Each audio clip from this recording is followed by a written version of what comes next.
experience the intimate world of Anne Boleyn, the last candle, where every moment holds the weight of unspoken understanding.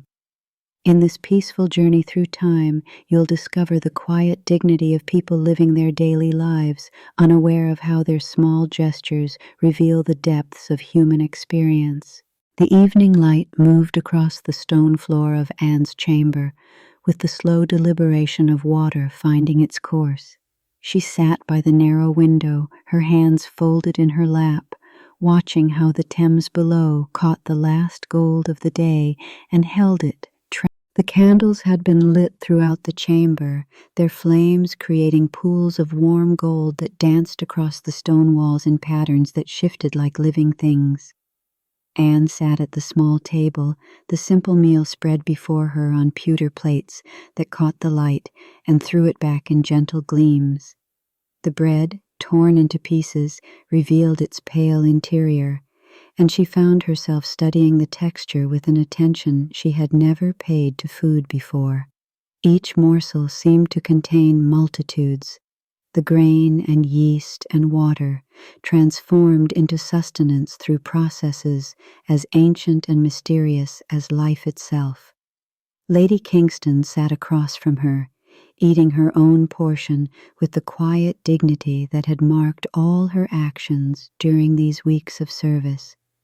The older woman's presence was a steadying force, her calm acceptance of this shared meal lending it a normalcy that Anne found unexpectedly precious.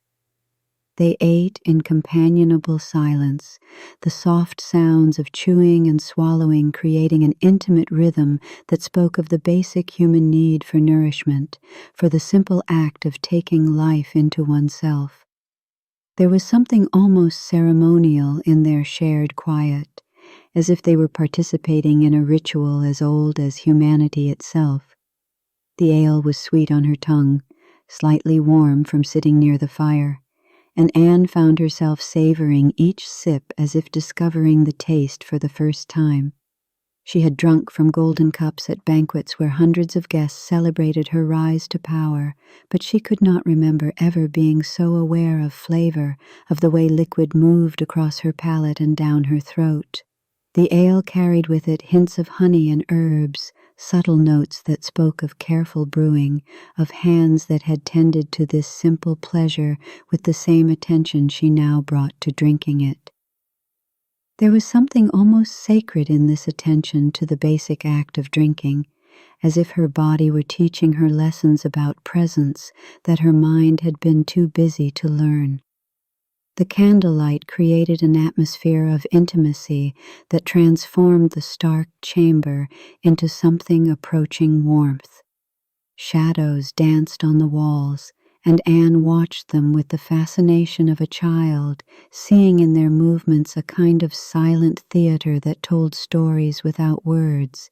Each flame cast its own particular shadow, and these shadows interacted with each other in ways that seemed choreographed by some invisible intelligence. The flames themselves seemed alive, each one slightly different in its dance, responding to currents of air she could not feel, to mysteries of combustion that turned wax and wick into light and warmth. She thought of other meals, of the elaborate feasts that had marked her ascent to queenship, and marveled at how little she had tasted then, how her attention had been divided among 100 concerns of protocol and politics. Those banquets had been performances as much as meals, every gesture scrutinized, every bite observed and interpreted. Now, with nothing left to lose or gain, she could give herself fully to the simple pleasure of eating, to the way bread yielded to her teeth, to the slight saltiness that lingered on her tongue after each bite. The bread itself seemed different when eaten without audience, more substantial, more nourishing to something deeper than mere hunger. Lady Kingston rose quietly to refill their cups, her movements creating small disturbances in the candlelight that sent new patterns of shadow across the walls. Anne watched the older woman's hands as she poured, noting their steadiness, their practiced grace. These were hands that had served faithfully through changing times, that had adapted to whatever circumstances required, without complaint or drama. There was a lesson in such hands, in their quiet competence and acceptance. They moved with the confidence of long experience, knowing exactly how much pressure to apply, how to pour without spilling, how to serve with dignity, even in the most difficult circumstances. The chamber held the warmth of the day in its stones, releasing it slowly as the evening progressed. Anne could feel this gentle heat against her back as she leaned against her chair, and she found herself thinking of all the bodies that had warmed these same stones over the centuries, all the lives that had played out within these walls.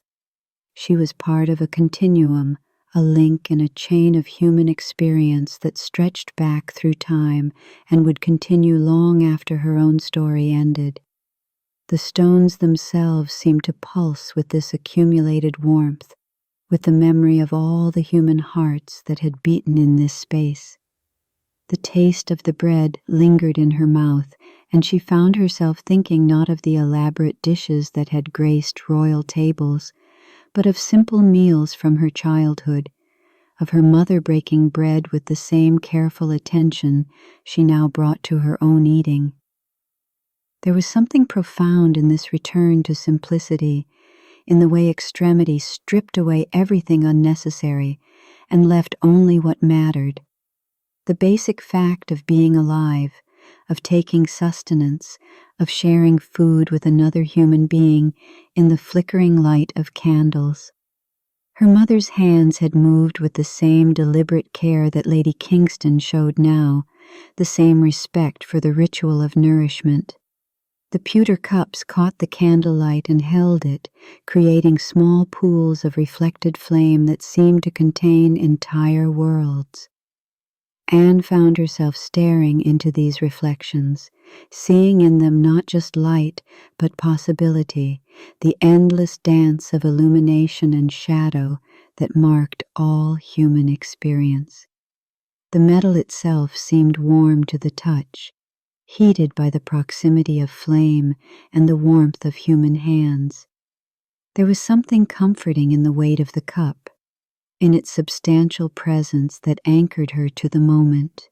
As the meal progressed, Anne became aware of the subtle sounds that surrounded their eating, the soft whisper of rushes under their feet, the gentle settling of the fire, the distant murmur of the Thames that continued its eternal conversation with the tower's foundations.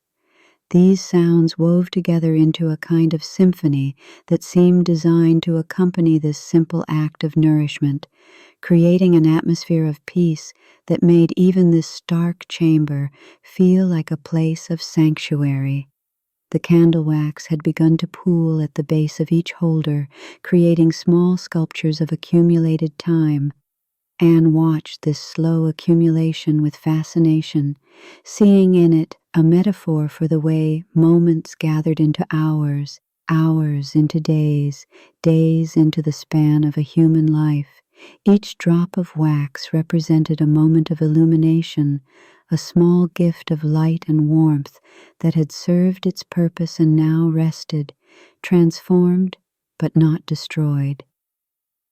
Lady Kingston's face in the candlelight seemed to hold all the wisdom of her years, the lines around her eyes speaking of countless acts of service, of kindness, offered without expectation of reward. Anne found herself grateful not just for the woman's practical care, but for her presence, for the way her steady breathing and quiet movements created a sense of companionship that transcended words. They had shared so many meals in this chamber, and each one had been an act of communion, a recognition of their shared humanity despite the vast differences in their circumstances. As the meal drew to its close, Anne felt a gratitude that surprised her with its intensity, not for her circumstances, but for the capacity to taste, to swallow, to feel nourished, for the company of Lady Kingston, whose presence transformed this last meal from a solitary ordeal into an act of communion, for the candlelight that made even this stone chamber beautiful, for the warmth that rose from the stones beneath her feet, for the simple miracle of bread and ale and the human body's ability to transform them into life. In the gentle dance of flame and shadow, surrounded by the soft sounds of a meal shared in peace, she discovered that even at the end of everything, there remained reasons for wonder, for the quiet joy that comes from paying attention to the world's most ordinary gifts, for the recognition that in the simplest acts of living lay mysteries as profound as any she had encountered in all her years of power and ambition. The single candle on the writing table created a circle of light that seemed to hold the entire world within its boundaries. Anne sat before the blank parchment, the quill poised in her hand, its tip dark with ink that caught the flame's reflection like a tiny star.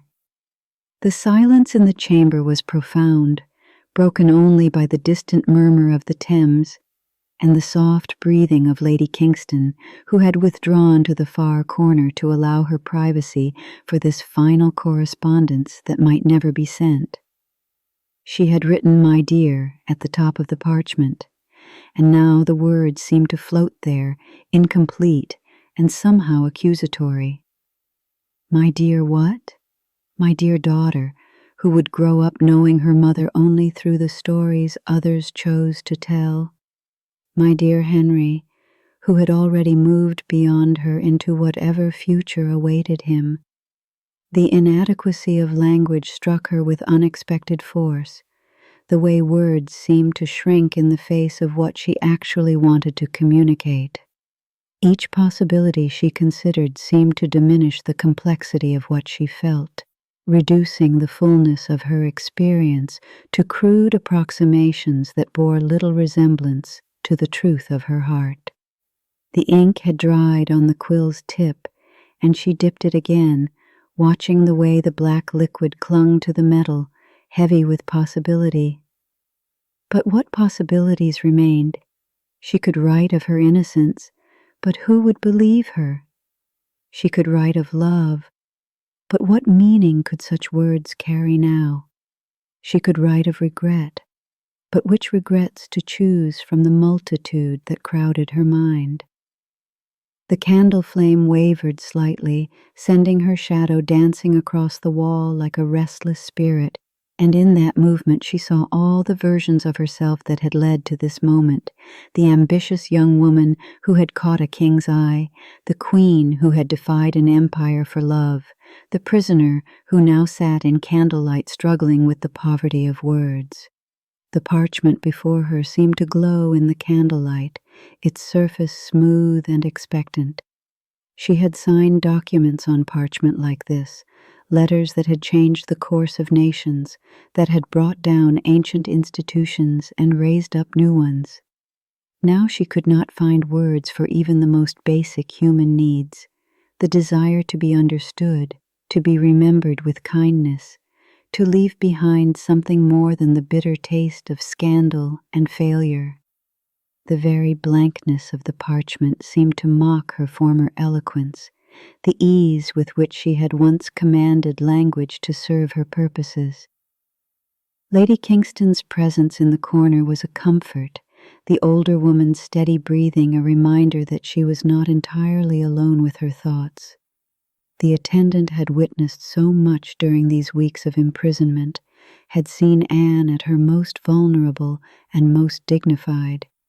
Perhaps Lady Kingston understood better than anyone the woman she had become in this place, stripped of titles and pretensions, reduced to the essential human core that had somehow survived the destruction of everything she had built. There was something profound in being known so completely by someone who asked nothing in return, who offered presence without judgment. The texture of the parchment under her palm was smooth and cool, and she found herself tracing patterns on its surface with her fingertip, writing invisible words that would never be read. These phantom letters seemed more honest than anything she might commit to ink, more true to the complexity of her situation. The parchment had been made from animal skin, transformed through patient craft into something that could hold human thoughts, and she wondered about the creature whose hide now waited for her words, about the chain of hands that had prepared this surface for her use. The candle wax was beginning to pool at the base of the holder, and she watched its slow accumulation with the fascination of someone who had learned to find meaning in the smallest details. Time itself seemed to move differently in this chamber, each moment stretching to accommodate the weight of thought and memory. The wax formed small sculptures as it cooled, creating abstract forms that seemed to capture something essential about the passage of time, the way moments accumulated into the substance of a life. She found herself thinking of all the candles that had burned in this chamber before hers, all the light that had been consumed in the service of human hope and desperation. She set down the quill and leaned back in her chair, her hands folded in her lap. The silence felt more honest than any words she might have written, more true to the complexity of what she felt than language could ever be. There was something liberating in accepting the limitations of expression, in acknowledging that some experiences lay beyond the reach of even the most careful words.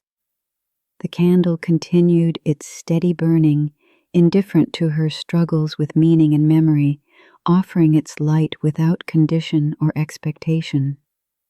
The chamber around her seemed to pulse with the lives of all who had occupied it before her, all who had sat at this same table with quill in hand, trying to capture in words what could not be captured. She was part of a long tradition of the condemned, of those who had faced the inadequacy of language in the face of mortality. There was comfort in this continuity, in knowing that her struggle with words was itself a kind of communion with the countless souls who had wrestled with the same impossible task.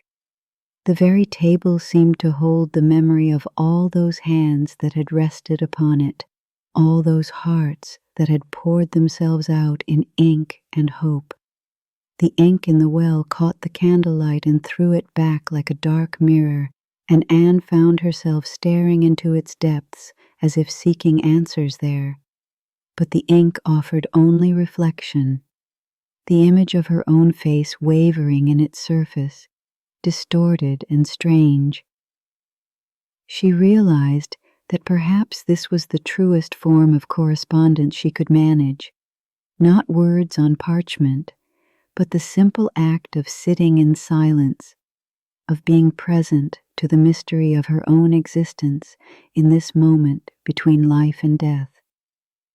The ink seemed to hold all the words she had ever written, all the letters that had shaped her fate, dissolved back into their essential darkness. The flame of the candle seemed to grow brighter as the night deepened around it, as if drawing strength from the surrounding darkness. Anne watched its dance with the attention of a scholar studying sacred texts, seeing in its movements all the complexity of existence itself. The way light emerged from darkness, the way warmth could be born from the consumption of substance, the way beauty could arise from the most basic chemical processes. The flame was both creation and destruction, illumination and consumption, a perfect metaphor for the human condition itself. She thought of Elizabeth, her daughter, and wondered what words might bridge the gap between this moment and the woman Elizabeth would become. What could a mother say to a child who would grow up in a world shaped by her absence? The impossibility of the task seemed to expand with each attempt at formulation, until she realized that perhaps the greatest gift she could give was not words, but the example of how to face the impossible with dignity, how to find peace in the midst of chaos. as the candle burned lower, its flame growing smaller, but somehow more intense. Anne felt a peace settle over her that had nothing to do with the letter she had not written. The blank parchment before her seemed less like a failure than like a kind of prayer, a recognition that some truths were too large for words, too sacred for the crude approximations of language. In the gentle light of the dying candle, surrounded by the eternal whisper of the river and the patient presence of Lady Kingston, she discovered that silence itself could be a form of eloquence, a way of honoring what lay beyond expression, a recognition that in the end, the most profound communications happen not through words, but through the simple act of being present to the mystery of existence itself. The stone floor was cold against her knees as Anne knelt beside the narrow bed, her white shift ghostly in the candlelight that filled the chamber with a soft, golden glow. Her hands were clasped before her, fingers interlaced in the familiar gesture of prayer that had shaped her days since childhood. But tonight the position felt different, less like supplication than like a quiet conversation with the divine presence that seemed to inhabit the very air around her. The Latin words came easily, worn smooth by years of repetition, flowing from her lips like water finding its course. Ave Maria, gratia plena, she whispered, and the words seemed to hang in the air like incense, creating their own atmosphere of reverence and peace. The familiar rhythm of the prayer provided a structure for her thoughts, a framework within which her mind could rest without the constant struggle to understand or justify what was to come. Lady Kingston had withdrawn to her own corner of the chamber, her presence a comfort even in the shadows. The older woman's breathing was steady and calm, adding its own rhythm to the sacred atmosphere that seemed to have settled over the room like a blessing. The candles continued their patient burning, their flames creating a circle of warmth that held both women in its gentle embrace, a sanctuary within the larger darkness of the tower. The coolness of the stone beneath her knees was a reminder of the physical world, of the body that would soon be surrendered, but Anne found that even this discomfort had become a form of prayer, a way of acknowledging her mortality without fear or resentment. The white linen of her shift moved softly with her breathing, creating small sounds that seemed to harmonize with the distant murmur of the Thames, as if the entire world had become a cathedral dedicated to this moment of communion. Into thy hands I commend my spirit, she whispered, and the words felt different than they ever had before, not a plea for rescue, but a simple statement of fact, an acknowledgement of what had always been true. The divine presence she sensed in the chamber was not the stern judge of her childhood fears, but something more like a friend, a companion who had been waiting patiently for her to recognize what had always been there. The candlelight created patterns on the walls that seemed to shift and dance like living things, and Anne found herself thinking of all the prayers that had been offered in chambers like this one, all the souls who had knelt on similar stones and spoken similar words in their final hours. She was part of a great communion of the dying, connected across time and space to everyone who had ever faced the mystery of death with words of faith on their lips. The air in the chamber seemed to thicken with holiness, as if the very stones were absorbing her prayers and adding them to the countless others that had been offered within these walls.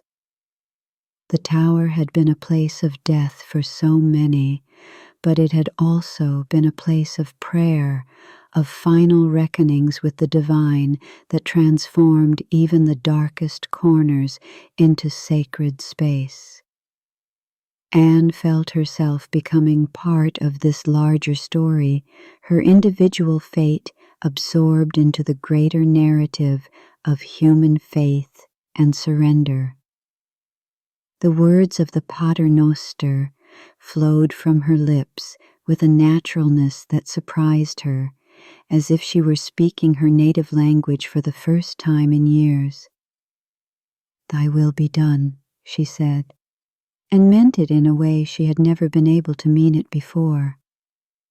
The surrender was complete now, not the bitter acceptance of defeat, but the peaceful recognition that she had never been in control of her destiny, that the illusion of power had been just that, an illusion that had finally fallen away to reveal the deeper truth of dependence on grace. The candle flame seemed to grow brighter as the night deepened, as if responding to the intensity of her prayer, and Anne felt surrounded by light that was more than physical, a radiance that seemed to emanate from within the very act of prayer itself. The chamber had become a chapel, the stone floor an altar, her white shift the vestments of her final offering. In this transformation, she found a beauty that had been hidden beneath the surface of her imprisonment, a sacred dimension that made even her approaching death seem like a homecoming. Between the familiar prayers, Anne found herself drifting into deeper contemplation, her mind settling into the spaces between the words like a bird finding rest in the branches of an ancient tree. The Thames continued its eternal conversation with the tower walls, a sound so constant it had become part of the very architecture, woven into the stones themselves through centuries of patient repetition. In this gentle backdrop of water and stone, she discovered memories she had not visited in years, moments of genuine prayer from her childhood, when the words had carried her beyond herself into something larger and more encompassing than her small world could contain. She remembered kneeling beside her mother in the chapel at Hever, the way the morning light had fallen through the colored glass to paint their joined hands in blues and golds. Her mother's voice had been soft then, guiding her through the prayers with a gentleness that made each word feel like a gift rather than an obligation. The same peace that had filled that distant chapel seemed to be filling this chamber now, as if prayer itself created its own sacred space wherever it was offered with genuine intention. The stone beneath her knees had warmed slightly from the heat of her body, creating a small island of comfort in the larger coolness of the chamber. This tiny change seemed significant somehow, a reminder that even in the most austere circumstances, the human presence could create warmth, could transform the harsh into something bearable through the simple act of remaining present, of continuing to breathe and pray and hope. The white linen of her shift had settled around her like a pool of moonlight, creating its own gentle radiance in the candle-lit space. Lady Kingston's presence in the shadows had become almost maternal, a quiet witness to this final act of devotion that required no words or gestures, only the shared understanding that some moments were too sacred for ordinary conversation. The older woman's breathing had synchronized with the rhythm of Anne's prayers, creating a subtle harmony that filled the chamber with the sense of communion that comes when two souls recognize their shared mortality and their shared dependence on something greater than themselves. The candles had burned lower now, their flames settling into the steady, patient burning that spoke of hours passing without urgency or alarm. Each flame seemed to have found its own perfect balance, drawing just enough wax to sustain itself while giving back light and warmth in equal measure. Anne found herself thinking that this was perhaps the truest image of a life well lived, this quiet burning that asked for little and gave much, that found its purpose not in blazing dramatically, but in providing gentle illumination for as long as it was needed. The prayers had become less about the words themselves and more about the rhythm they created, the way they carved out a space in time where the ordinary concerns of life could be set aside in favor of something more fundamental. Anne felt her breathing slow and deepen, matching itself to the cadence of the ancient Latin, and in this synchronization she found a peace that seemed to rise from the very center of her being, a calm that had nothing to do with her circumstances and everything to do with her willingness to surrender those circumstances to hands more capable than her own. The Thames whispered its ancient secrets beyond the walls, carrying with it the prayers and tears of countless souls who had found themselves in similar chambers, facing similar reckonings with mortality and meaning.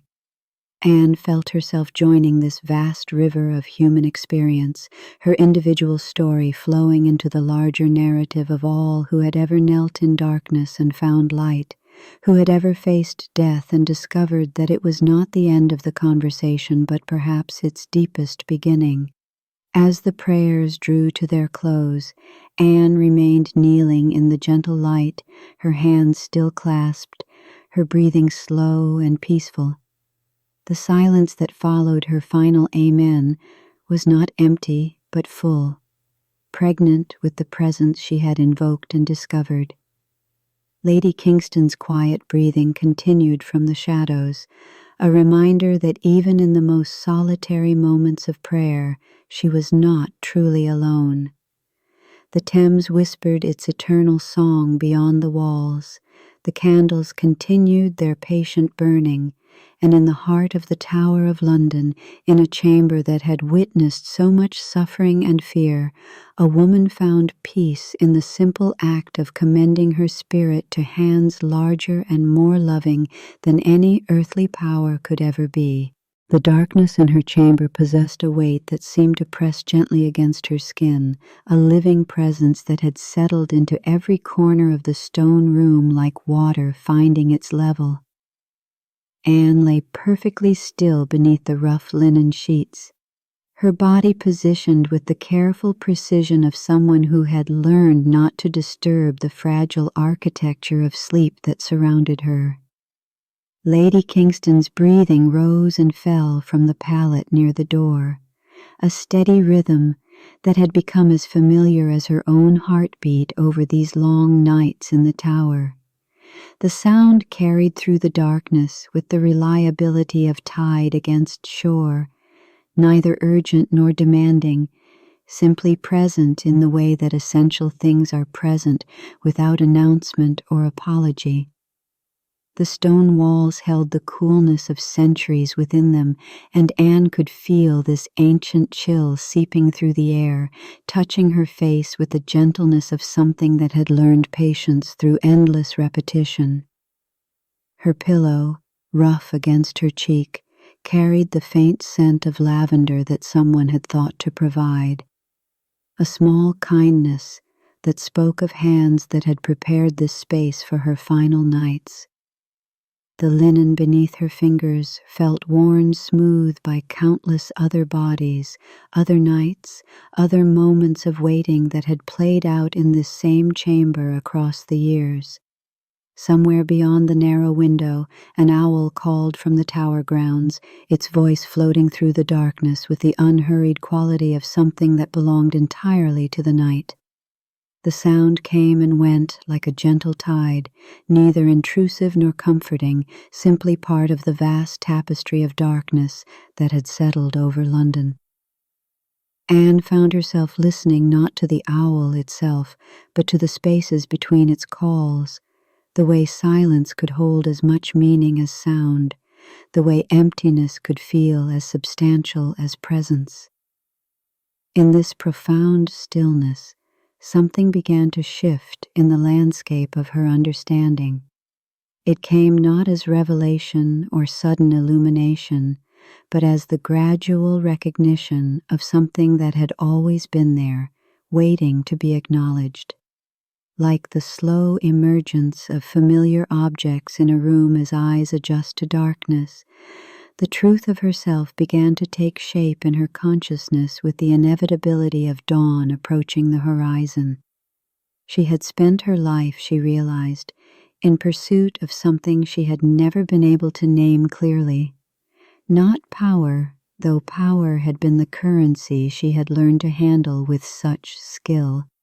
Not love, though love had been the banner under which so many of her battles had been fought. Not even survival, though survival had demanded so much of her attention and energy. What she had sought, with the relentless hunger of someone who had never quite understood their own appetite, was recognition. To be seen, truly seen. Not as the daughter of Thomas Boleyn, not as the sister of George, not as the rival of Catherine, not as the mother of Elizabeth, not as the wife of Henry, not as queen or witch or victim or pawn, but as herself, as Anne, simply, completely, irreducibly Anne. The recognition moved through her consciousness like water finding its way through stone, patient and persistent and utterly without force. She understood now why she had never been able to rest, never been able to settle into the roles that had been offered to her, no matter how grand or powerful they might have been. Each title, each position, each relationship had been like clothing that almost fit, but never quite, leaving her always slightly uncomfortable, always aware of the gap between who she was expected to be and who she actually was.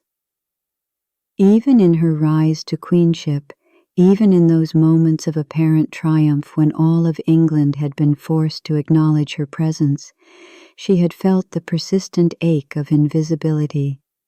They had seen the crown, the gown, the ceremony, the power. They had seen their own fears and desires reflected back at them. They had seen what they needed to see to make sense of their world, but they had not seen her.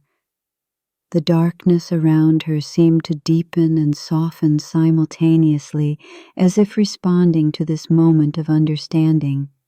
Lady Kingston's breathing continued its steady rhythm, a gentle anchor in the sea of night. The coolness of the stone walls pressed against the air with the patience of something that had witnessed countless such moments of recognition, countless souls arriving at the truth of themselves in the hours before dawn. Anne felt her body settle more deeply into the narrow bed, her muscles releasing tensions she had not even known she was carrying.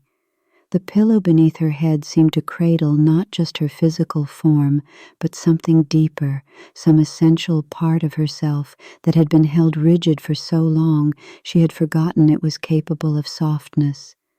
The rough linen sheets against her skin felt suddenly precious, a simple, honest texture that made no demands and offered no false promises. In this moment of profound stillness, she could feel the weight of all her performances lifting from her shoulders like mist rising from water at sunrise.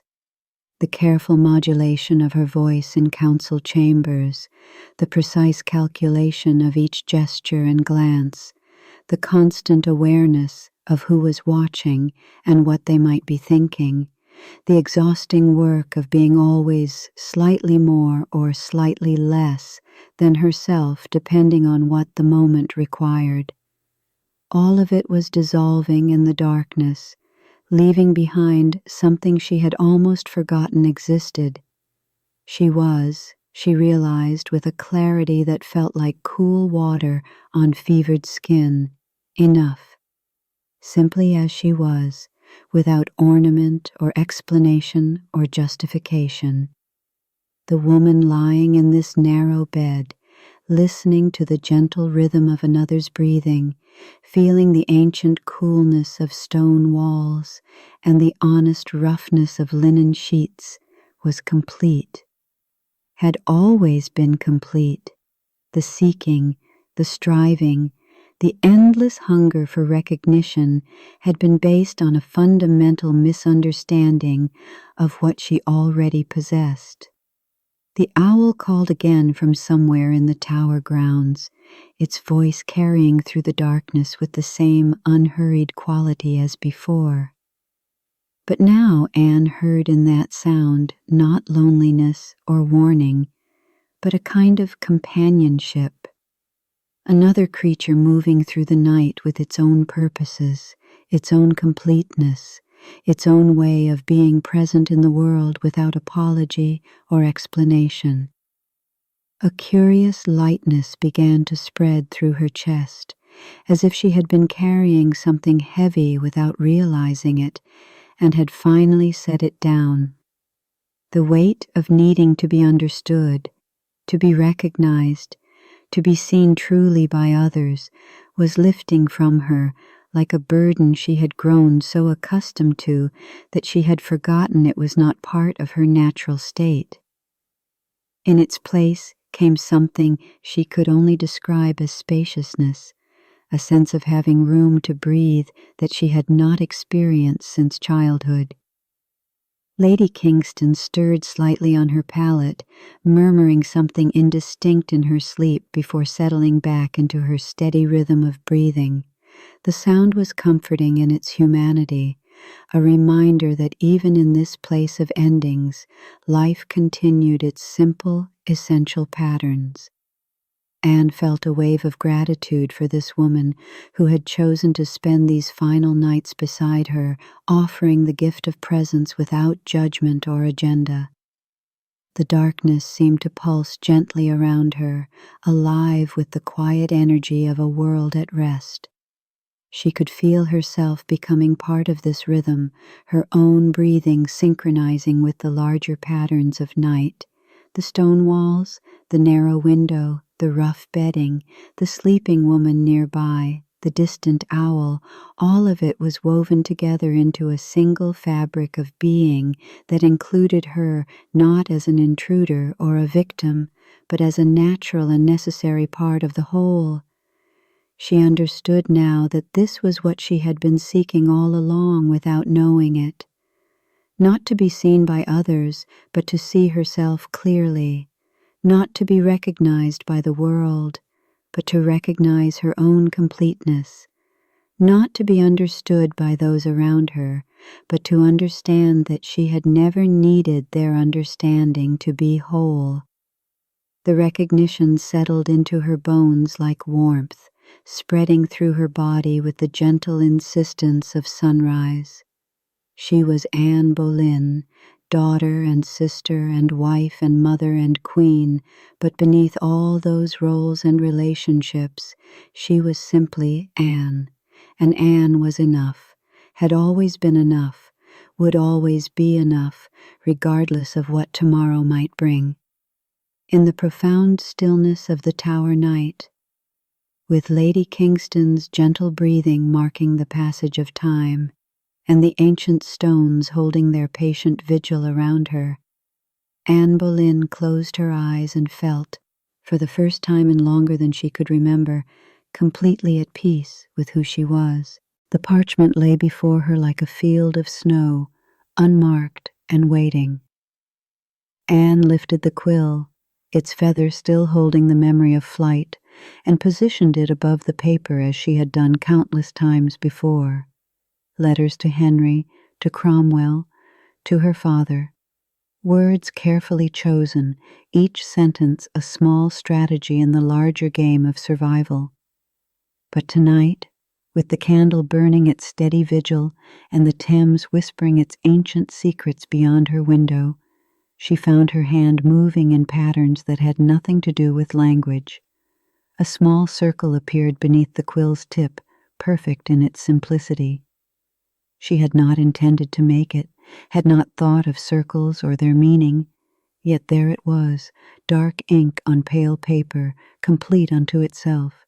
She made another beside it, then another, each one slightly different in size, but sharing the same essential roundness.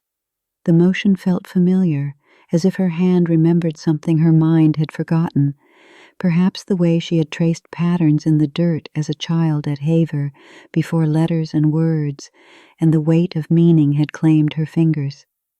The candle flame held perfectly still, as if it too were watching this small rebellion against purpose.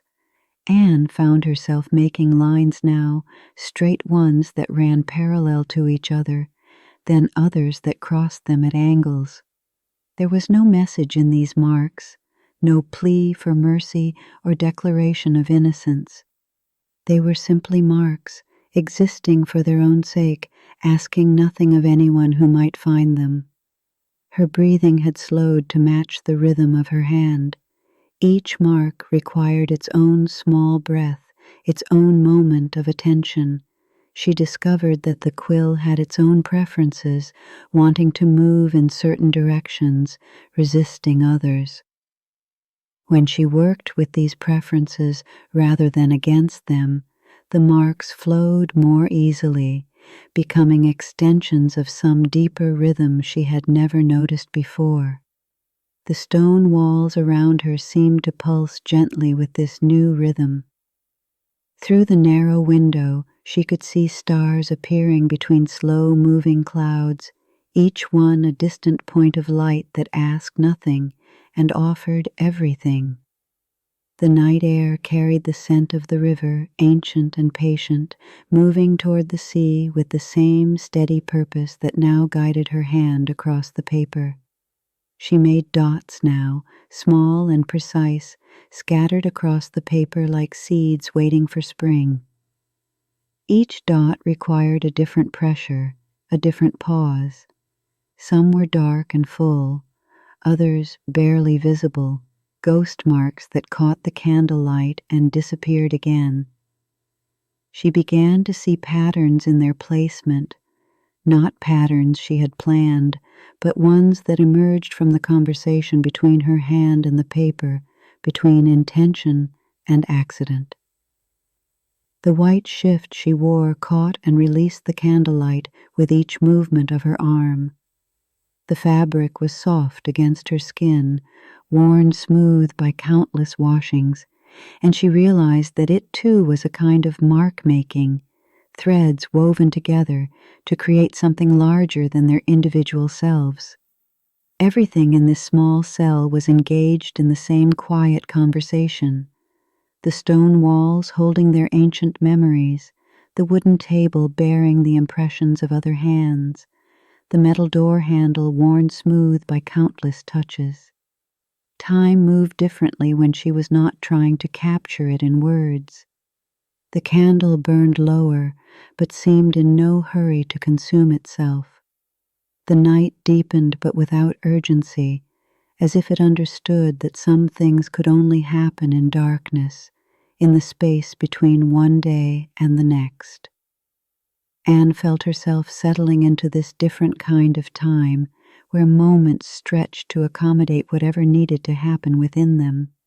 She began combining her marks now, letting circles intersect with lines, allowing dots to cluster around larger shapes. Still, there was no meaning in any conventional sense, no message that could be decoded or interpreted. Yet she felt she was saying something essential, something that had been waiting years to be expressed. Her hand knew things her mind had never learned, carried memories that belonged not just to her, but to all the women who had ever sat in small rooms, making small marks, asserting their existence through the simple act of leaving traces. The river's distant murmur seemed to grow more distinct as the night deepened, as if the Thames were offering its own commentary on her work. She could hear in its flow the voices of all who had ever lived along its banks, the accumulated whispers of centuries of human presence. The water moved with the same purposeless purpose as her hand across the paper, following its course, not because it had been commanded to, but because movement was its nature, flow was its essence. The parchment was nearly covered now, a constellation of marks that seemed to pulse with their own inner light. Anne set down the quill and studied what she had created. It looked like a map of some unknown territory, or perhaps a piece of music written in a notation she had never learned. The marks seemed to move in the candlelight, creating the illusion of depth and movement. As if she had captured something alive on the static page, she lifted the parchment closer to the candle, watching how the light transformed her marks into shadows and highlights.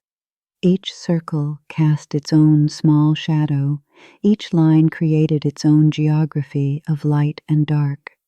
The paper itself had become landscape, the ink marks mountains and valleys in a world that existed only in this interplay of flame and creation. She found herself breathing more slowly as she studied this world she had made, this territory that belonged to no kingdom and answered to no king. The quill lay beside her hand now, its work complete for the moment, but somehow still alive with potential. She could see where the ink had pooled slightly at the tip, creating a small dark bead that caught the light like a jewel. The feather portion still held its natural curve, still remembered the wing from which it had come, the bird that had once used it to navigate the vast spaces of sky. Now it had helped her navigate the vast spaces of unmarked paper, had served as her instrument for this small act of creation that asked nothing of the world beyond acknowledgement of its existence. The stone floor beneath her feet seemed to pulse with the same gentle rhythm that had guided her hand. She could feel through the soles of her slippers the accumulated weight of all who had walked here before her, the slight depressions worn by countless footsteps, the patient endurance of stone that had witnessed empires rise and fall while remaining essentially unchanged.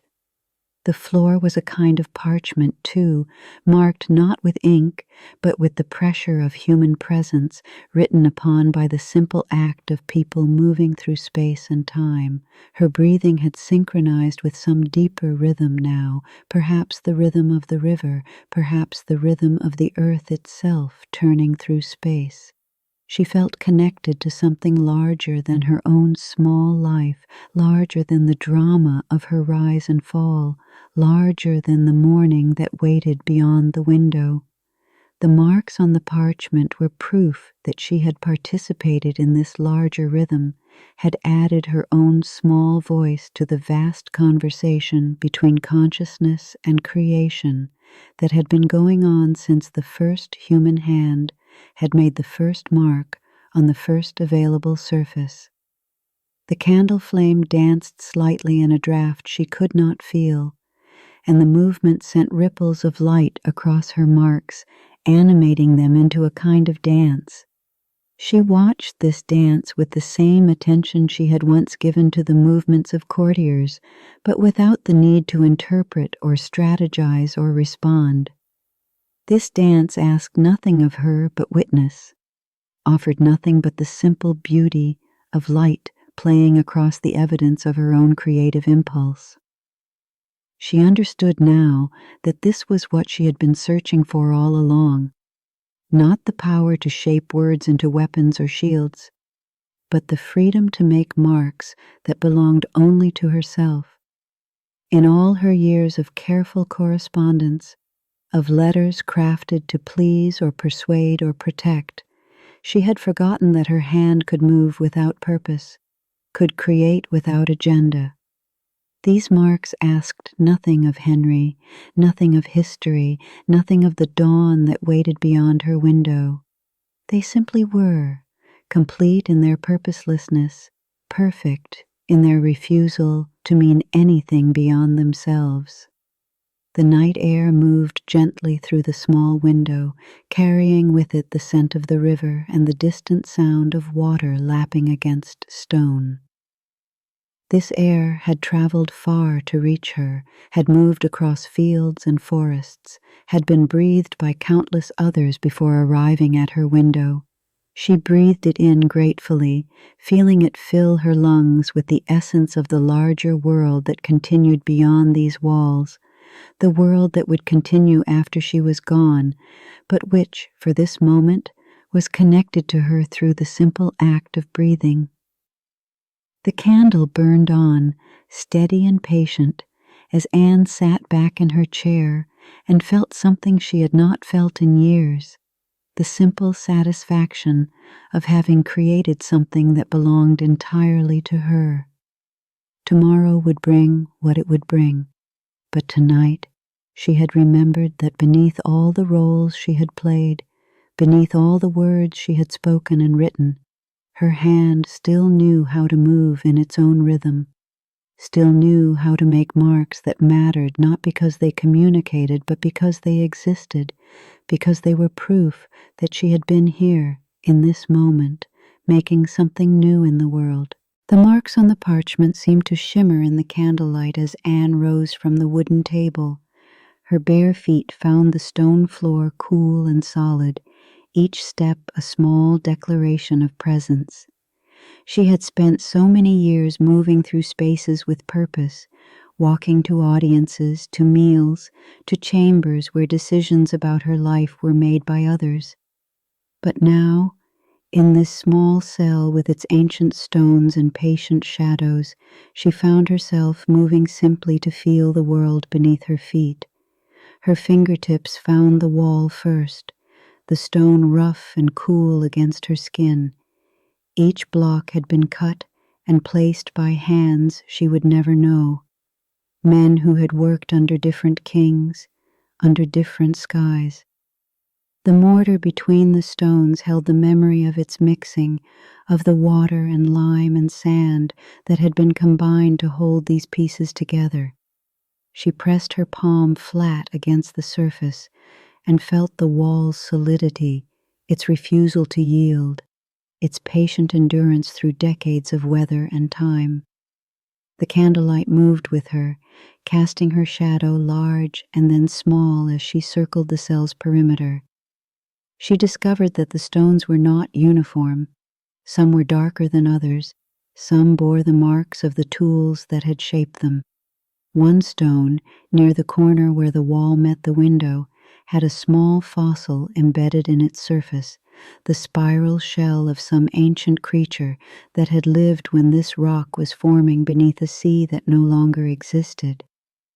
Her fingers traced the fossil's curve, following its perfect spiral inward to its center.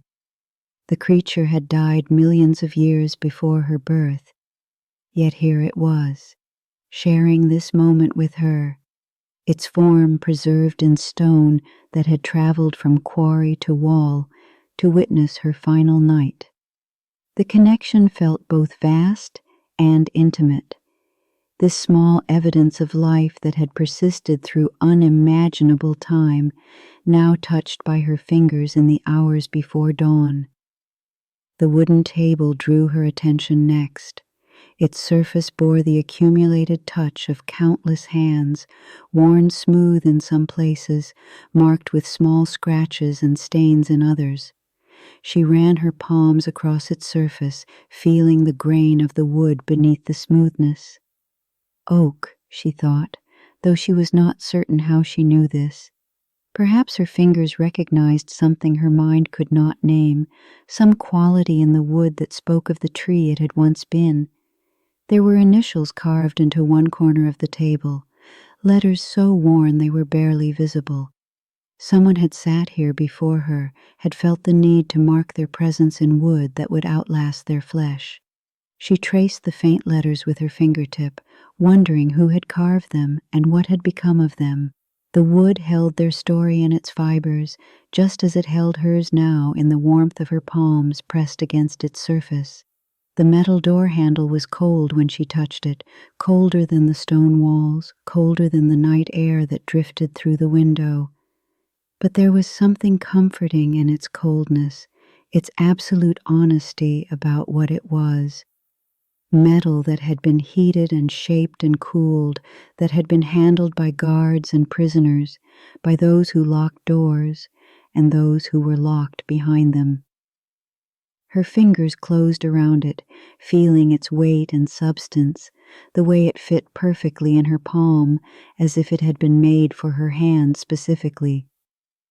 She did not try to turn it. There was no point and no desire. The handle was simply there to be touched, to be acknowledged, to be understood as part of the geography of her final hours. Everything in this cell had its own texture, its own temperature, its own way of meeting her touch. She had spent years in rooms filled with silk and velvet, with gold and silver and precious stones, but she had never felt the materials around her with this kind of attention. The floor beneath her feet told its own story as she walked. Worn smooth by countless footsteps, it held the warmth of the day in its stones and released it slowly into the night. She could feel the slight variations in its surface, the places where the stones had settled differently, the almost imperceptible slope toward the center where water had been sluiced away over the years. Each step was a conversation between her foot and the stone, a small negotiation about weight and balance, and the simple act of standing upright in the world. Near the window, the stones were different, cooler, damper, touched by the night air that moved across the Thames. She pressed her cheek against the wall here and felt the subtle vibration of the river's movement, the way the water's motion traveled through stone and mortar to reach her skin. The wall was breathing with the rhythm of the tide, expanding and contracting so slightly that she might have imagined it if her cheek had not been pressed so firmly against its surface. The windowsill itself was worn smooth by the arms and hands of those who had leaned against it, looking out at the same view she had contemplated earlier. The stone here was warmer, polished by touch and time until it felt almost soft beneath her palms. She could imagine the others who had stood here, men and women whose names were forgotten, whose crimes or misfortunes had brought them to this same window, this same view of water and sky. Her white shift moved with her as she explored, the fabric soft against her skin, catching and releasing the candlelight with each movement. She had worn silk and cloth of gold, had felt the weight of jewels against her throat and the restriction of stays against her ribs.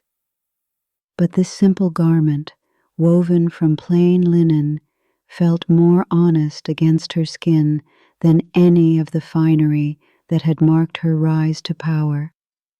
It asked nothing of her appearance, made no claims about her status or worth. It simply covered her body and moved with her breath as clothing should. The air itself had texture in this small space. Near the candle it was warm and still, holding the scent of melted wax and the faint smoke that rose from the flame.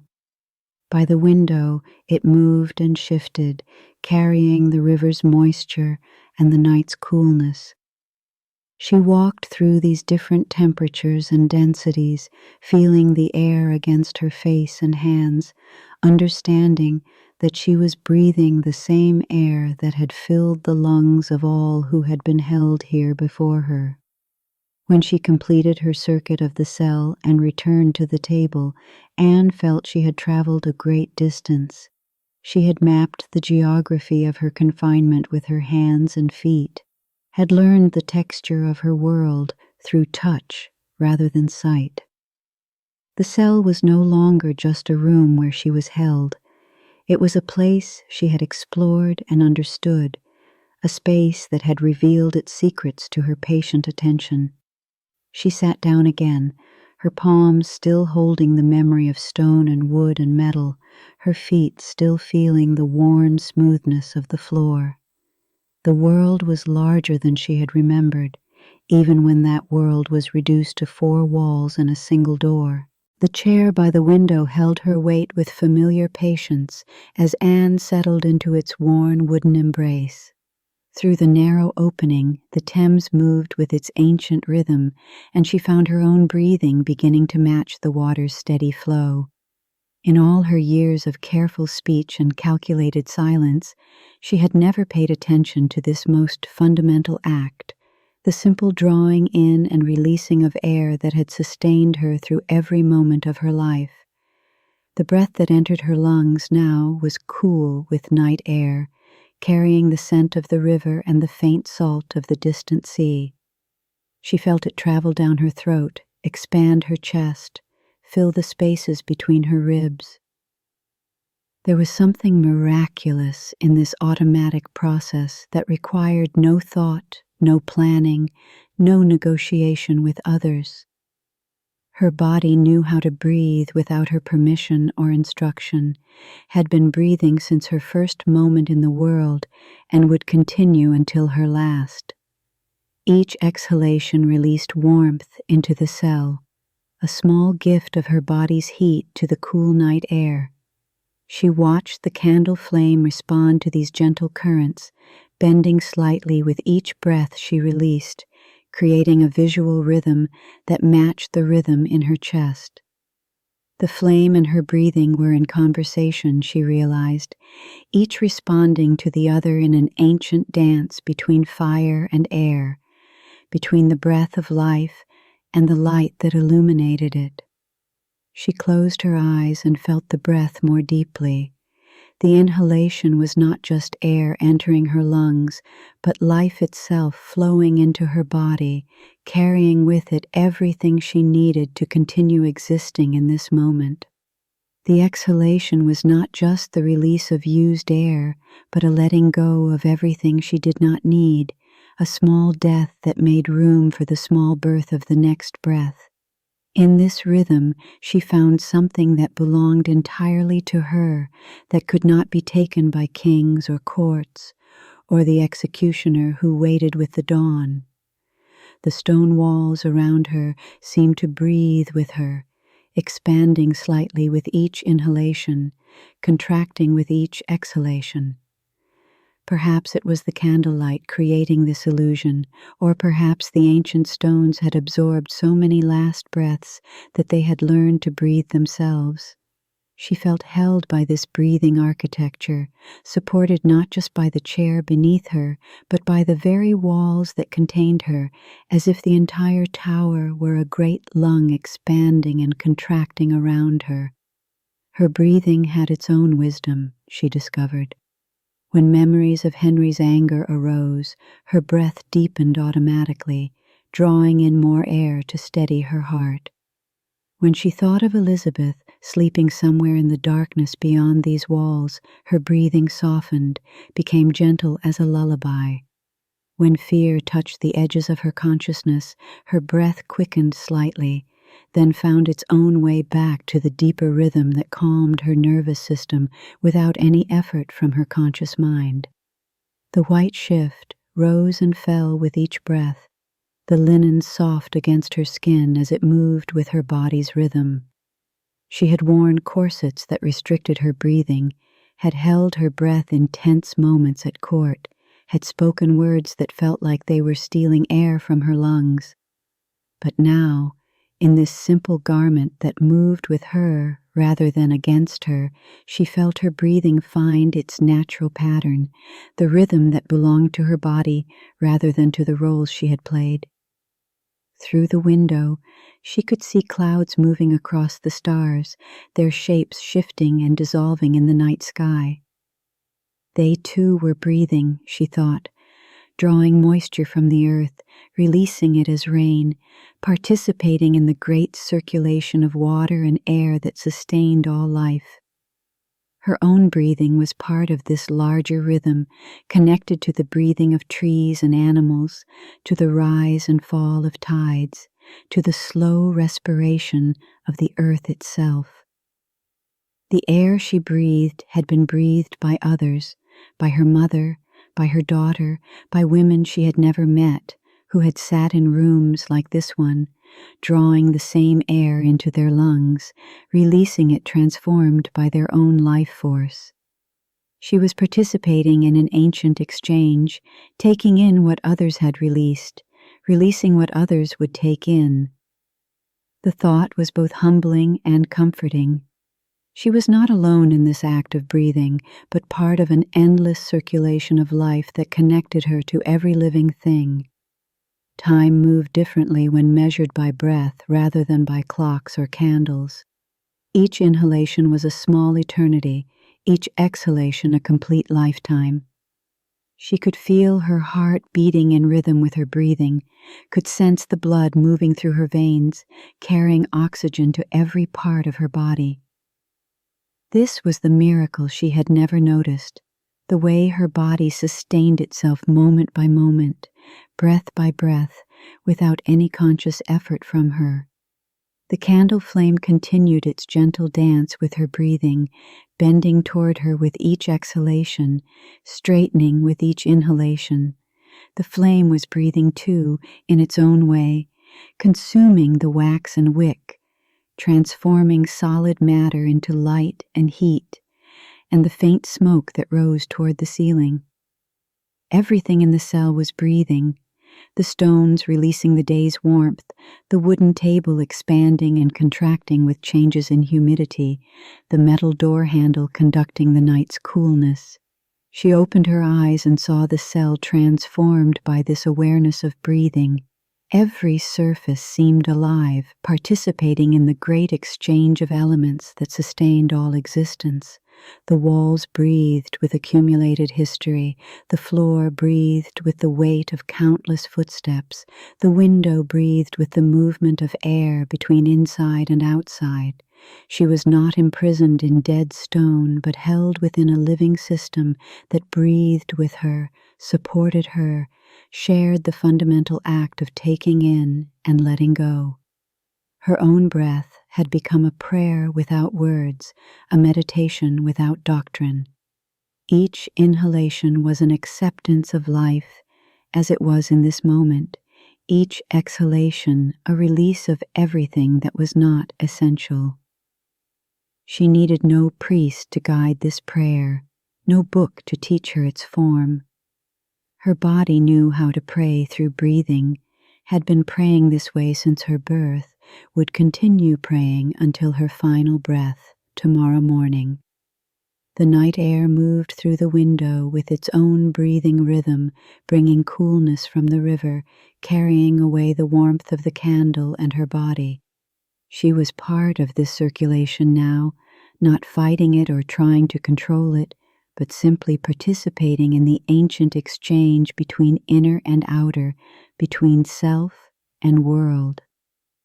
In her breathing, she found not just the means of staying alive, but the essence of being alive, present, connected, sustained by forces larger than her individual will.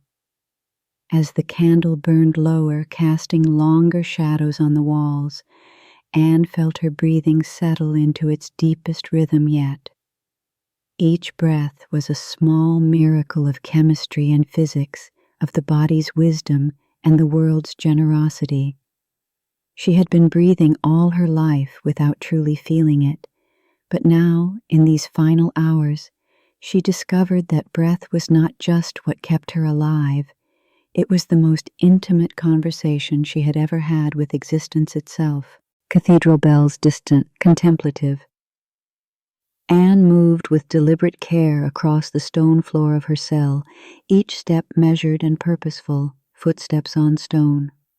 Soft breath. The candle flame had settled into a steady rhythm now, no longer flickering with the uncertainty that had marked the earlier hours. Candle crackling softly. Thoughtful pause. She understood something now that had eluded her in all the months of trial and imprisonment, something that came not as revelation, but as recognition of what had always been true. Silk rustling. Gentle. She began to arrange her white shift with the same attention she had once given to court gowns, smoothing the fabric over her shoulders, adjusting the neckline with fingers that no longer trembled. Fabric settling, whispered. There was ceremony in these small acts, a kind of liturgy she was creating for herself in this space between night and dawn. The linen felt cool against her skin, clean and somehow sacred in its simplicity.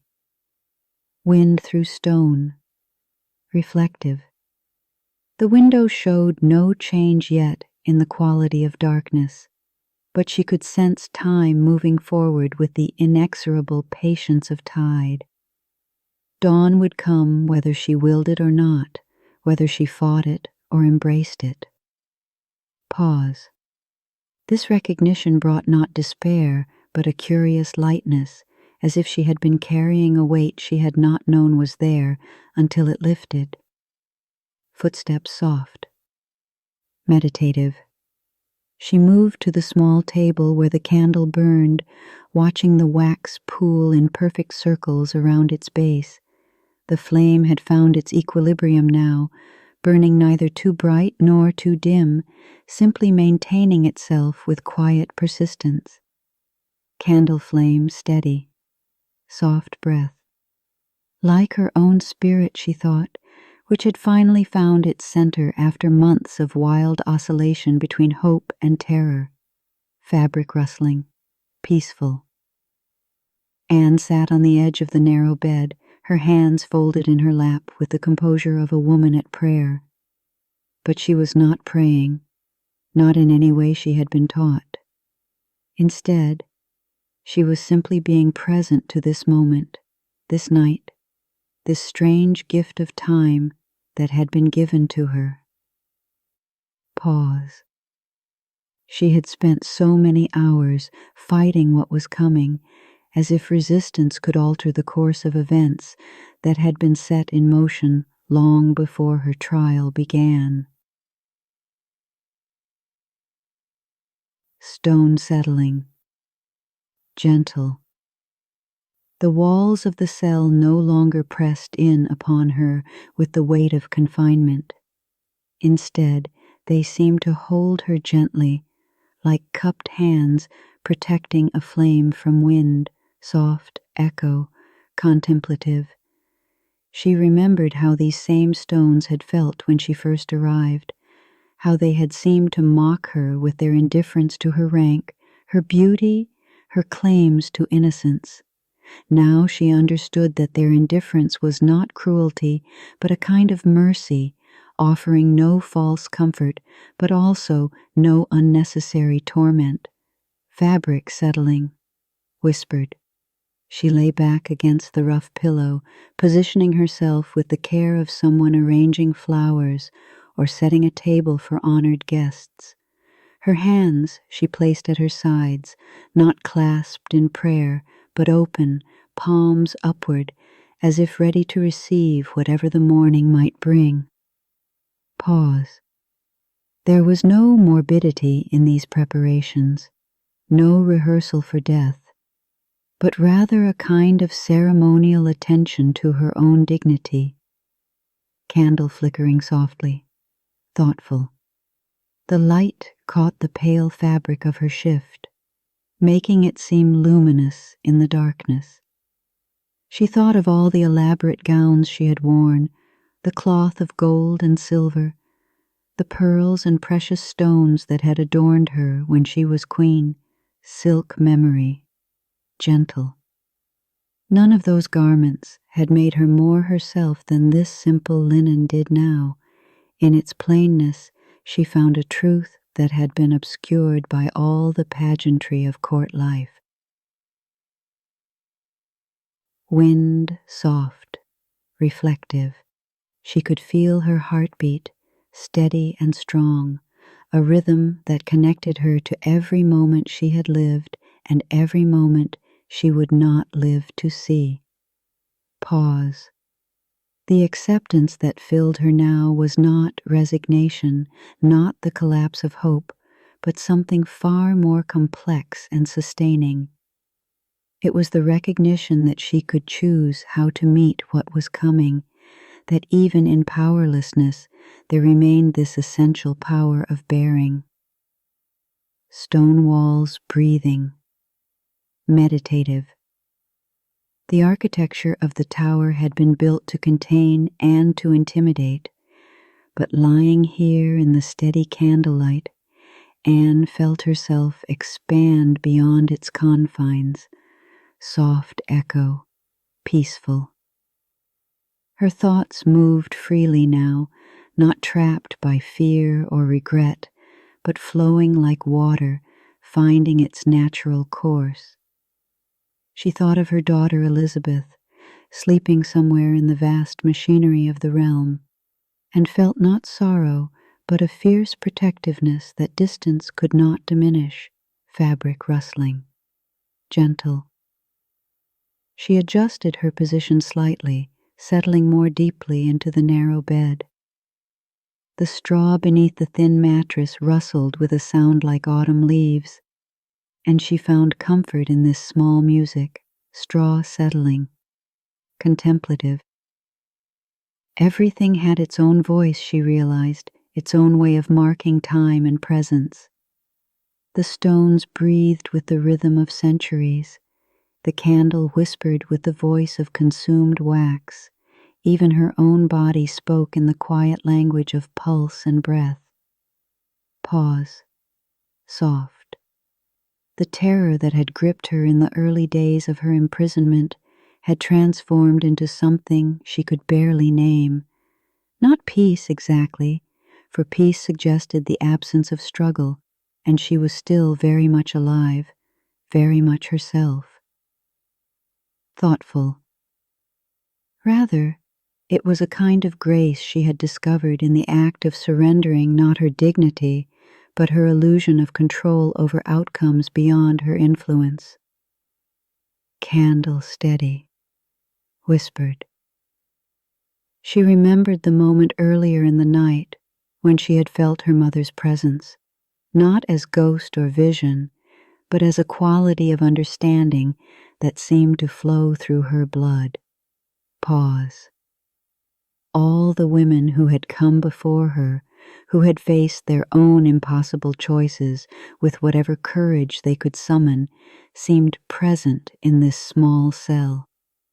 Their strength had not prevented their suffering, but it had transformed that suffering into something that could be borne with honor. Wind through battlements, reflective. The night air carried sounds from the world beyond her cell, distant and muffled but real. Somewhere guards walked their rounds, somewhere servants prepared for another day, somewhere the business of the realm continued without pause for her fate. Footsteps distant, gentle. This knowledge, which might have made her feel forgotten, instead connected her to the vast web of human activity that would continue long after dawn broke over the tower green. Fabric soft, peaceful. She pulled the thin blanket up to her shoulders, not for warmth, but for the comfort of being covered, protected, held. The wool was coarse but clean, and she found herself grateful for its simple presence. Pause. Gratitude, she realized, had become possible again. Not the desperate gratitude of someone bargaining for reprieve, but the quiet thankfulness of someone who had learned to receive whatever remained to be received. Stone breathing, meditative. The cell had become a kind of chapel, she thought, sanctified not by ritual or blessing, but by the quality of attention she had learned to bring to her remaining hours. Soft echo, contemplative. Every object in the small space, the candle, the table, the narrow bed, even the chamber pot in the corner, had taken on a dignity that came from being fully seen, fully acknowledged as part of this final chapter of her story. Candle flame dancing, gentle. The light wavered slightly, and she watched its small dance with the absorption of someone reading scripture. In its movement she saw the same principle that governed her own life. The flame burned not because it chose to, but because burning was its nature, and it would continue until its fuel was consumed. Pause. There was no tragedy in this, no injustice, only the working out of natural law with a precision that was almost beautiful. Soft breath. Whispered. She closed her eyes, not to sleep but to rest them, to turn her attention inward to the steady rhythm of her own breathing. Each inhalation brought the night air into her lungs, each exhalation released it back to the darkness. Breathing steady, peaceful. This exchange between her body and the world would continue for a few more hours, and she found herself wanting to be present to each breath, to honor this simple miracle of being alive. Pause. Contemplative. When she opened her eyes again, the candle flame seemed brighter, though she knew it was her perception that had changed rather than the light itself. Everything in the cell appeared more vivid now, more itself, as if her acceptance had cleared some film from her vision. Candle steady, gentle. The rough stone walls showed their true texture. The wooden table revealed the grain of its making. Even the air seemed more transparent, more willing to carry light. Fabric settling, reflective. She thought of Henry, not with bitterness now, but with a kind of distant compassion for the man who had convinced himself that her death was necessary for his peace. Pause. He would wake tomorrow to a world without her in it, and she found herself hoping that this absence would bring him the contentment he sought, though she suspected it would not. The hungers that had driven him to destroy her would find new objects, new justifications, new victims. Wind soft, meditative. But that was his story to live, not hers to solve. Her story would end with dawn, but it would end as she chose to end it, with whatever dignity and grace she could summon. Pause. This choice, perhaps the last real choice she would make, felt more powerful than any decision she had made as queen. In accepting what she could not change, she had discovered what remained forever within her power to determine. Candle crackling. Peaceful. The night stretched ahead of her still, hours of darkness in which to complete this strange preparation of the spirit. She would not sleep, she knew, but neither would she spend these hours in anguish. Instead, she would lie here in the steady light, breathing with the rhythm of someone who had found her way to a place beyond fear, beyond hope, beyond everything except the simple fact of being alive in this moment, in this small stone room, under the vast indifferent sky that would soon lighten with the approach of her final dawn.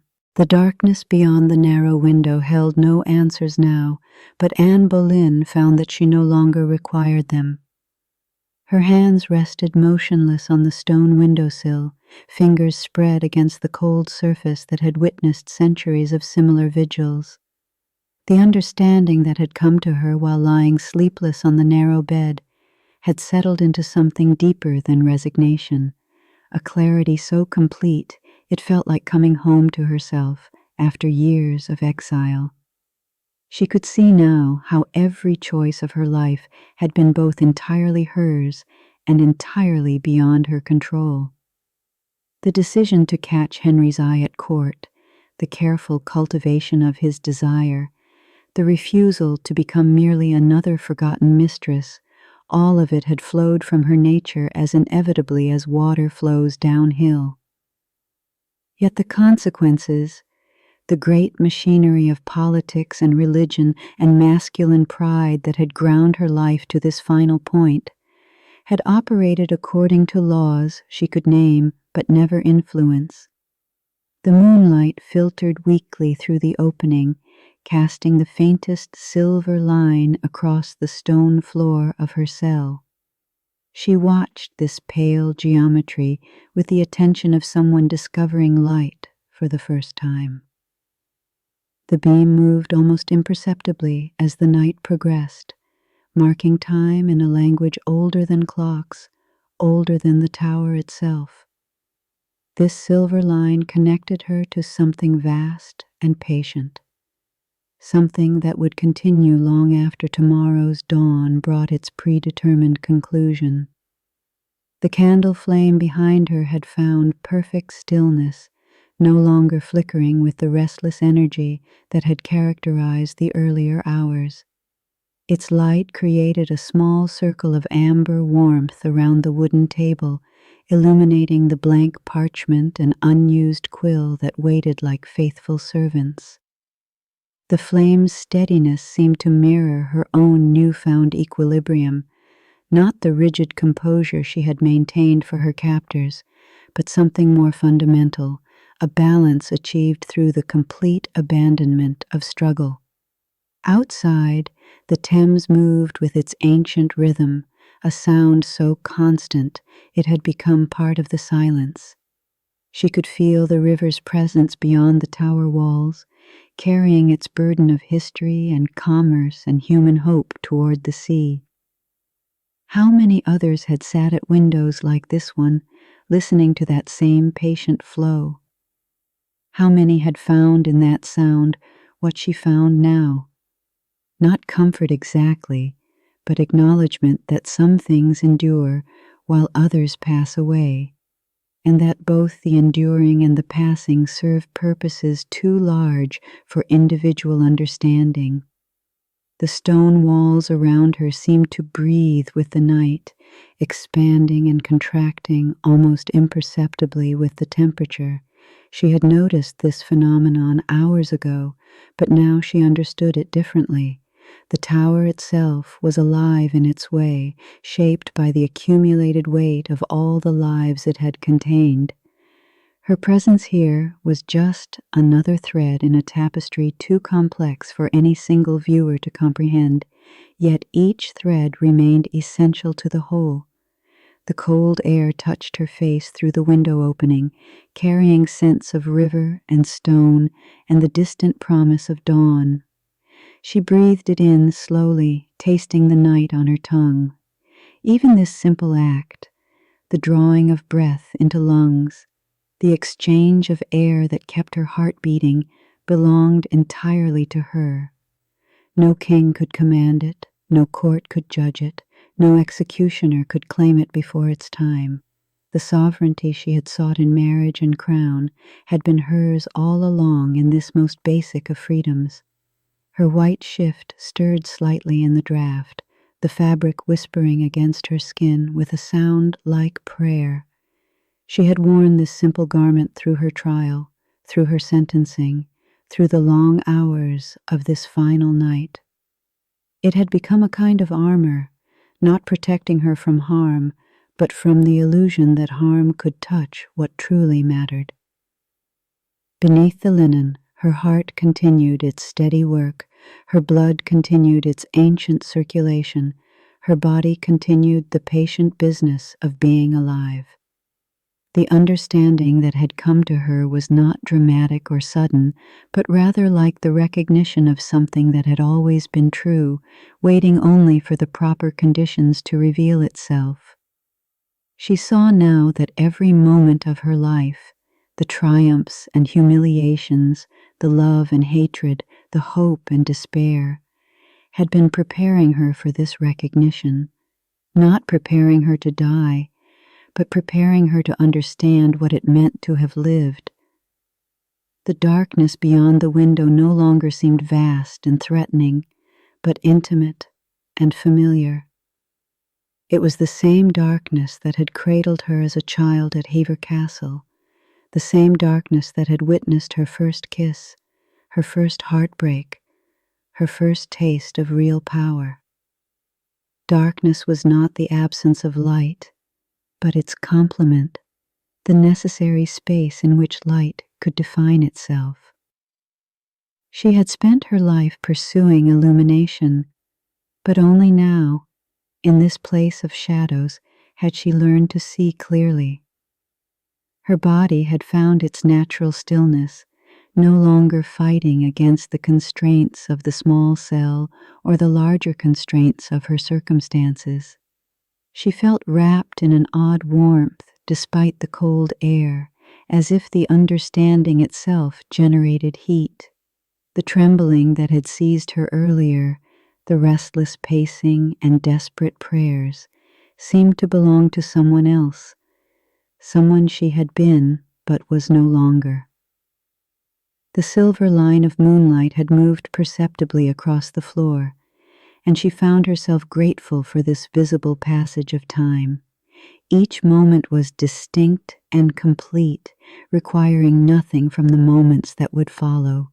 She need not worry about tomorrow's dawn, because tomorrow's dawn would take care of itself, would bring whatever it brought with the same inevitability that had brought her to this window, to this understanding, to this strange and perfect peace.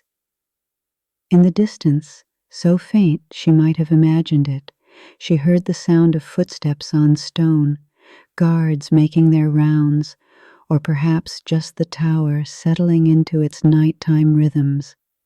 The sound did not disturb her. Everything was proceeding as it must, as it always had, as it always would.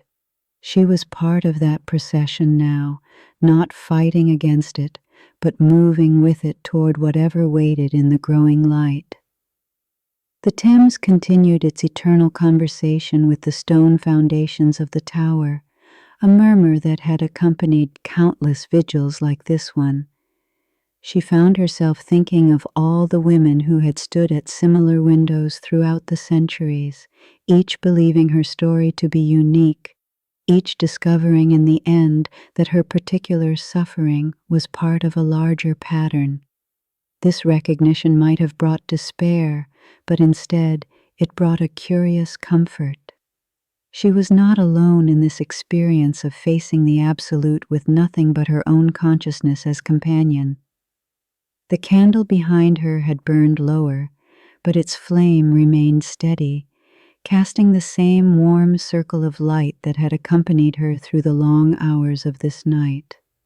She thought of all the candles that had burned in this cell before hers, each one marking another person's final contemplations, another soul's journey toward understanding. The wax would melt, the flame would eventually die, but the light itself seemed eternal, passed from one candle to the next across the generations. Her reflection in the window glass was barely visible, a ghost-like presence superimposed on the darkness beyond. She studied this faint image with detached curiosity, seeing not the face that had launched 1,000 political machinations, but simply a woman at a window, participating in the ancient human ritual of watching the night. How many faces had appeared in this same glass, each one believing itself to be the center of the universe, each one discovering in the end its place in the larger story. The air in the cell had grown warmer as the night progressed, or perhaps she had simply grown more attuned to the subtle currents that moved through the stone chamber. She could feel the presence of the Thames more strongly now, not just as sound, but as a living force that connected this moment to all the moments that had come before and all that would come after. The river had carried away the hopes and fears of countless prisoners, and it would continue its patient work long after her own story had become merely another layer in the tower's accumulated history. The understanding was complete. She had found what she had been seeking without knowing she sought it, had arrived where she needed to be without planning the journey. The darkness beyond the window held no answers because no answers were needed. The questions themselves had dissolved in the recognition that some truths could only be lived, never explained. In that recognition, she found a stillness deeper than sleep, a peace that would carry her gently through whatever remained of the night, a tranquility that belonged not to Anne Boleyn the Queen, not to Anne Boleyn the condemned woman, but to the eternal part of herself that had always existed beyond the reach of earthly judgment. Gently, Anne rose from the window with the slow deliberation of someone who had learned to value each movement. Her feet found the cold stone floor, and she felt the shock of temperature travel up through her body like a gentle awakening. The cell around her, which had seemed so confining in the early hours of darkness, now revealed itself as a complete world, small enough to know entirely, yet rich enough to sustain deep exploration. Softly, she began to move around the perimeter of her domain, her fingers trailing along the rough stone walls. Each surface told its story through touch, the patient work of masons long dead, the slow accumulation of moisture and time, the invisible presence of all who had touched these same stones before her. The wall held the memory of countless hands, and she added her own to that silent archive, pressing her palm flat against the cold surface and feeling the building's ancient heartbeat. The wooden table drew her attention next, and she ran her fingers along its grain with the care of someone learning a new language. Contemplatively, the wood had come from some distant forest, had grown toward sunlight for decades before being felled and shaped for this humble purpose. Its surface bore the marks of use, small cuts and stains, and the gentle depression worn by countless arms resting upon it. She traced these imperfections with wonder, understanding now that they were not flaws, but evidence of service, proof that even here, in this place of endings, life had found ways to continue. The blanket on her narrow bed called to her touch, and she lifted it carefully, feeling the coarse weave between her fingers. Peacefully, the wool carried scents that spoke of sheep and rain, and human hands that had worked to transform raw fleece into this humble comfort. She pressed the fabric to her face and breathed in its history, not just her own brief tenure with it, but the longer story of its creation and purpose. Someone had carded this wool, someone had spun it, someone had woven it into being. The blanket connected her to all of them, to the chain of human effort that had brought this small warmth into existence. The candle demanded its own attention, and she approached it as she might approach a living thing, softly. The flame had burned steadily through the night, consuming itself to provide light and warmth. She could see how the wax had melted and reformed, creating small landscapes of solidified flow around the base. The light itself seemed almost solid, a golden presence that filled the space between her and the objects it illuminated. She cupped her hands around the flame without touching it, feeling the heat against her palms like a gentle blessing. Gently, a draft moved through the cell so subtly she might have missed it in her earlier agitation, but now she felt it as a living presence. The air itself had texture and weight, carrying messages from the world beyond her walls. It brought the scent of the Thames, the faint suggestion of growing things, the indefinable smell of a city beginning to stir toward morning. She breathed deeply, taking these gifts into her lungs and feeling them become part of her. The parchment on the table seemed to glow faintly in the candlelight, its surface smooth and expectant. Contemplatively, she touched it with one finger, feeling the slight roughness where the quill would bite, the subtle variations in thickness that spoke of the careful preparation required to create something capable of holding words. The parchment was patient, willing to wait forever if necessary for the right words to claim it. She understood this patience now, recognized it as a form of faith. The quill beside the parchment had been cut from some bird's wing, shaped by human skill to serve human purpose. Peacefully, she picked it up and felt its lightness, the way it seemed to want to move across paper, to fulfill its nature as an instrument of expression.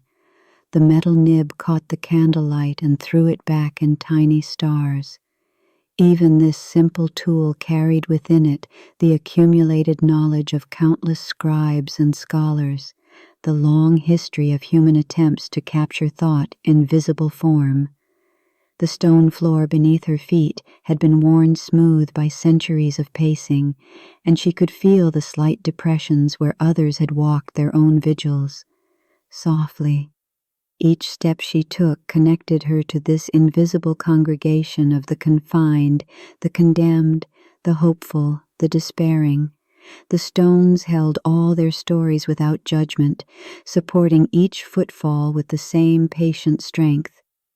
She knelt and pressed her palm to the floor, feeling its solidity, its refusal to yield to time or circumstance. The narrow window frame, carved from stone with careful precision, created a perfect boundary between her small world and the vast one beyond. Gently, she traced its edges with her fingertips, marveling at the skill required to create such clean lines, such exact angles. The craftsman who had shaped this opening could not have known whose eyes would look through it, whose hands would rest upon its sill, whose hopes and fears would be framed by its modest dimensions. Yet his work had served them all, had provided this essential connection between confinement and freedom. The very air in the cell seemed to thicken with her attention, becoming almost visible in its responsiveness to her presence. Contemplatively, she could feel how her breathing changed its composition, how her warmth altered its temperature, how her movements created currents and eddies in its flow. She was not separate from her environment, but part of it, engaged in a constant exchange of influence and response. The cell was not her prison, but her partner in this final dance of consciousness. Peacefully, as she completed her circuit of the small space, returning to stand beside the window where her journey of understanding had begun, Anne felt a profound gratitude for the privilege of such complete attention. These textures, these scents, these play of light and shadow, all of it belonged to her now in a way that no earthly authority could touch. She had claimed her inheritance not through conquest, but through recognition, not through possession, but through presence. The candle flame flickered slightly, as if acknowledging her completion of this careful inventory. Softly, she understood now that this cataloging had been necessary, that she needed to know exactly what was hers to carry forward into whatever came next.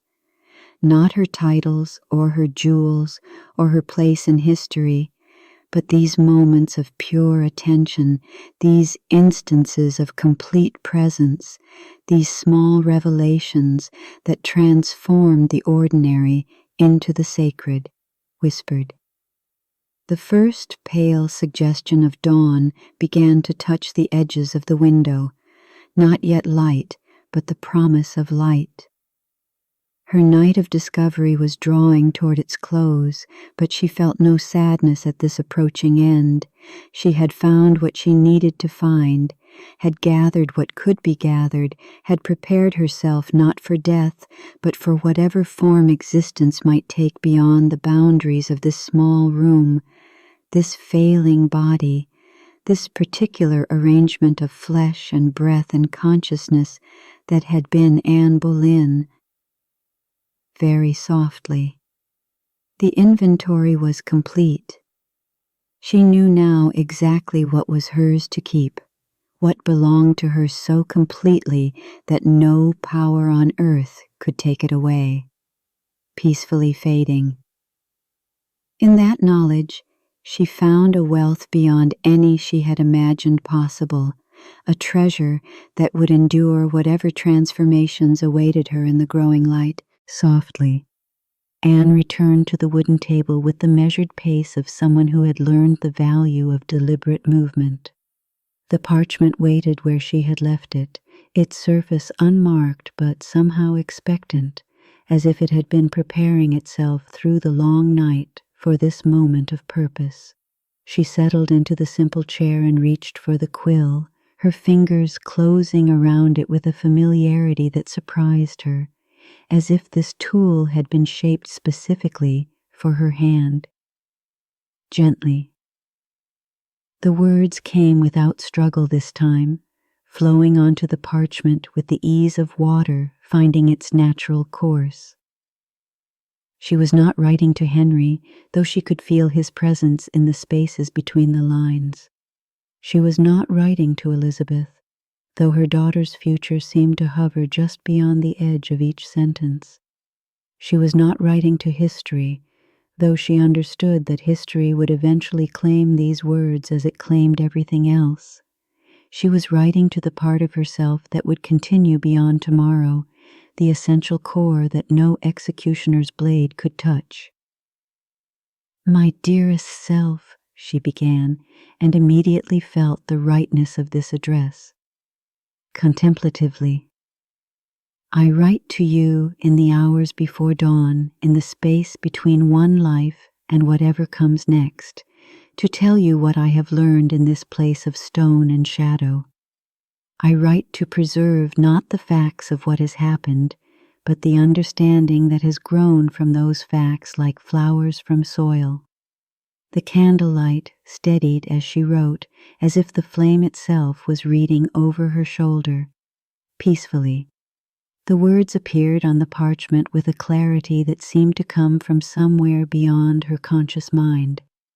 Each letter formed itself with precision. Each word found its proper place in the unfolding thought. She had written countless letters in her life, to courtiers and foreign ambassadors, to her father and her brother, to Henry himself in the days when her words could still move him to tenderness.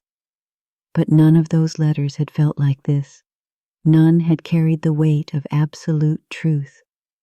"I have learned that power is not what I thought it was," she continued, her hand moving steadily across the page, softly.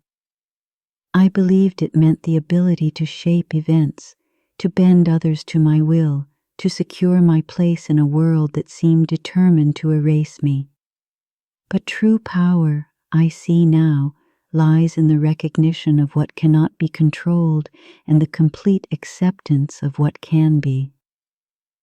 I have spent this night discovering what belongs to me so completely that no earthly authority can touch it." The parchment accepted each word with patience, the ink settling into the fibers as if it had been waiting centuries for precisely these thoughts. Gently. She paused to dip the quill again, watching how the metal nib gathered the dark liquid, how it held just enough to continue the flow of thought without interruption. Even this simple action felt significant now, part of the larger rhythm of creation and completion that governed all things.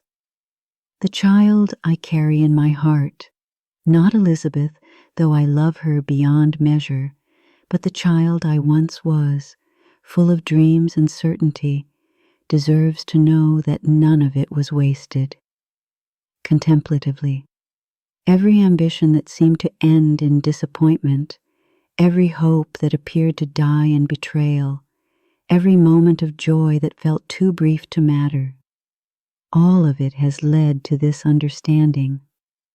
We do not live to achieve the things we think we want, but to discover what we actually need. A faint sound from beyond the cell walls reached her. Perhaps a guard shifting position, perhaps just the tower settling into its pre-dawn stillness. Peacefully. The sound did not disturb her concentration, but seemed to underscore the intimacy of this moment, the precious privacy of these final hours. She was alone with her thoughts in a way she had never been alone before, free from the constant pressure of observation and judgment that had shaped every public moment of her adult life. I have learned that forgiveness is not something we grant to others, but something we discover within ourselves, she wrote, surprised by the truth of these words even as they appeared on the page. Softly. I forgive Henry not because he deserves it, but because carrying anger into whatever comes next would be like carrying stones when I need to fly.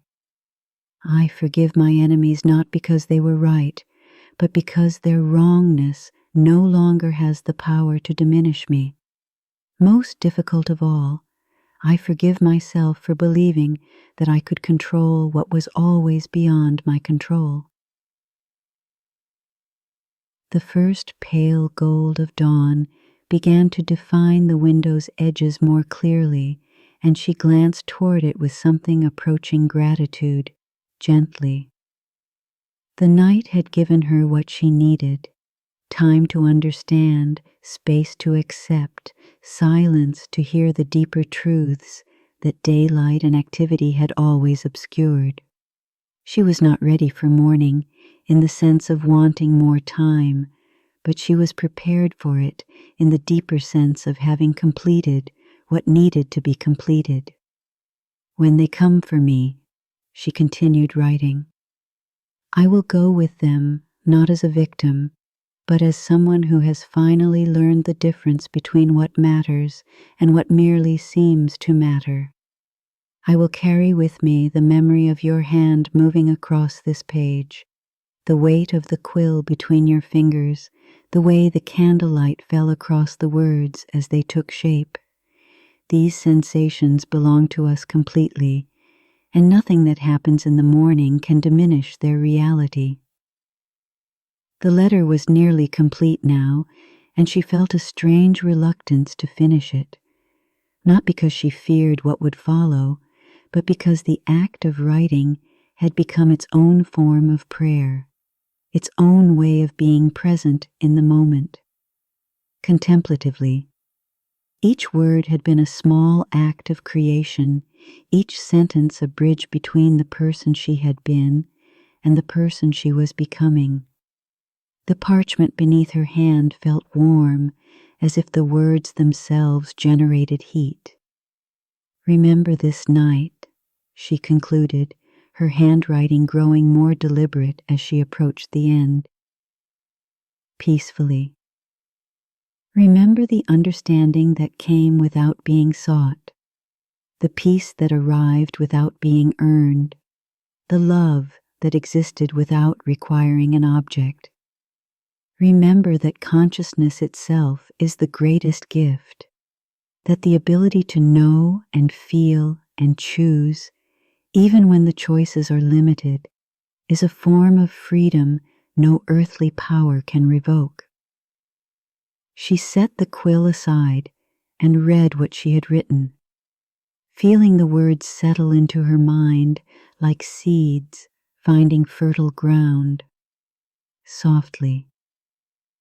The letter was brief, almost plain in its language, but each phrase carried the accumulated weight of her night's discoveries.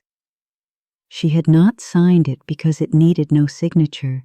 It came from her and was addressed to her, a complete circuit of understanding that required no external validation.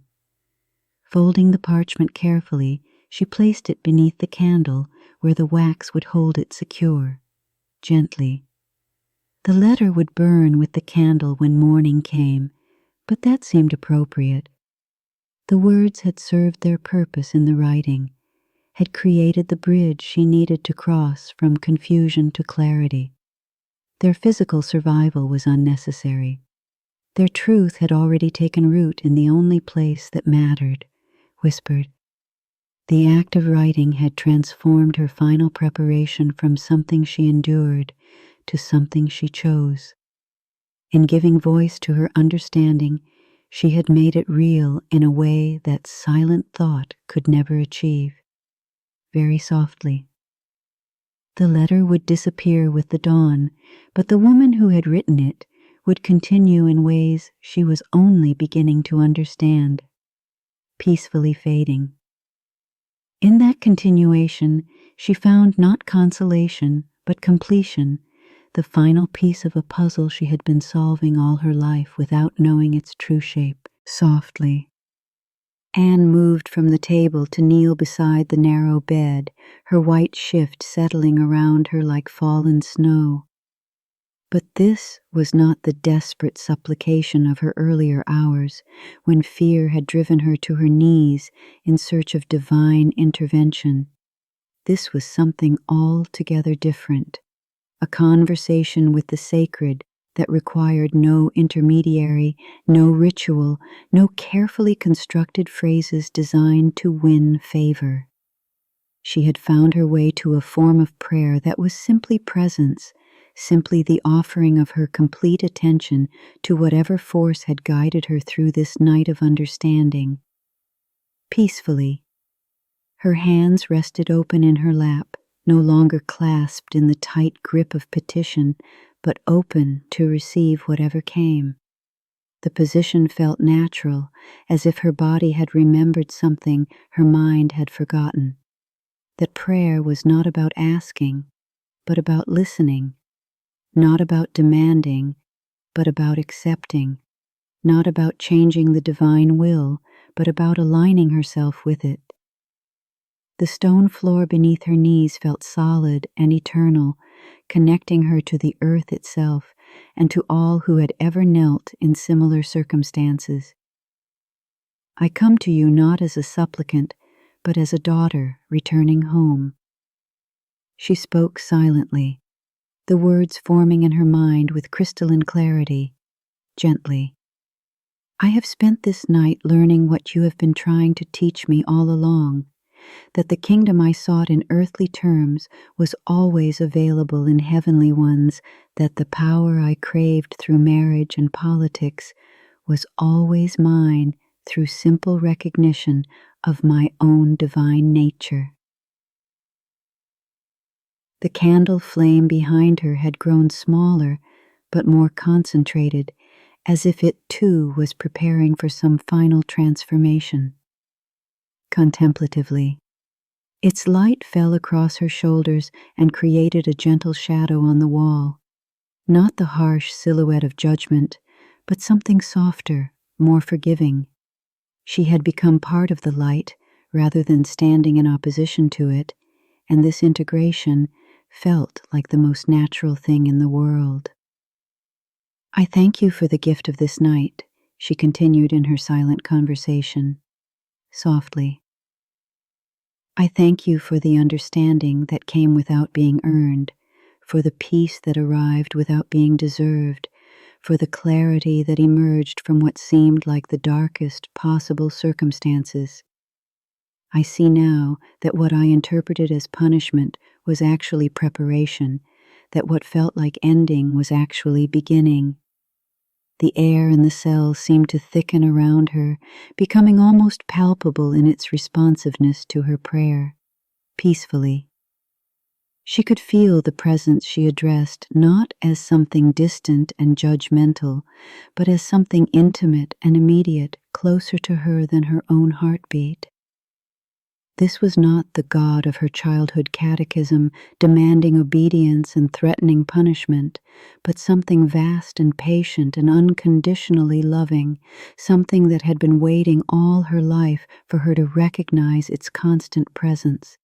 Dawn light began to define the window more clearly, painting the stone frame with the faintest suggestion of gold. Gently, she watched this gradual illumination with wonder, seeing in it a perfect metaphor for the night's revelations. The light had been there all along, waiting beyond the horizon for the earth to turn enough to receive it. Similarly, the understanding she had gained had always been available, waiting only for her to become still enough to perceive it.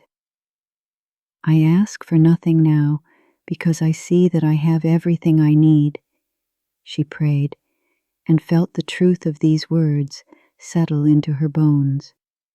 Contemplatively, I do not ask to be spared tomorrow's ordeal because I understand now that it is not an ordeal, but a doorway.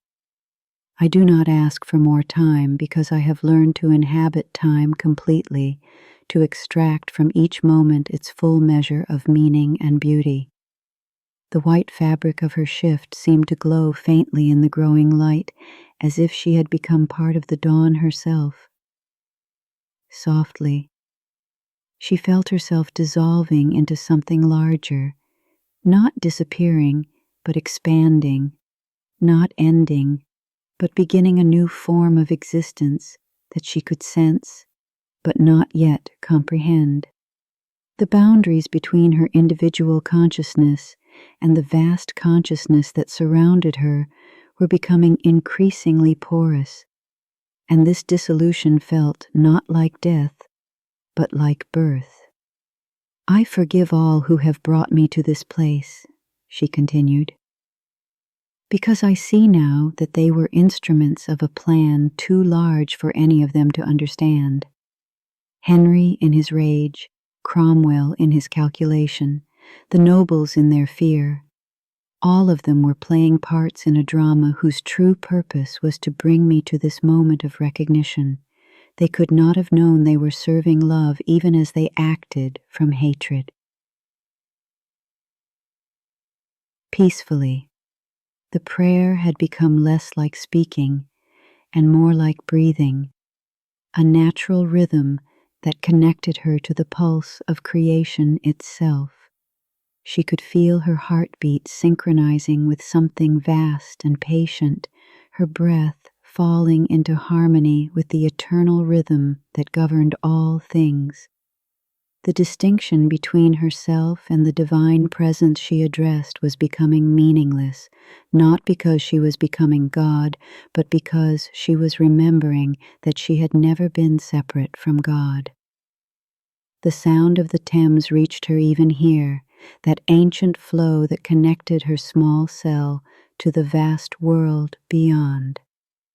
Gently, in its patient movement, she heard the voice of the divine, speaking not in words, but in the language of continuity, of endless becoming, of love that persisted through all transformations.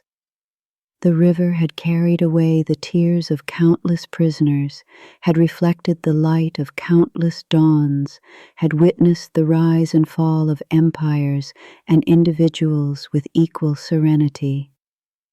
When I leave this body, she prayed, let me remember this feeling of perfect connection, this knowledge that nothing real can ever be lost.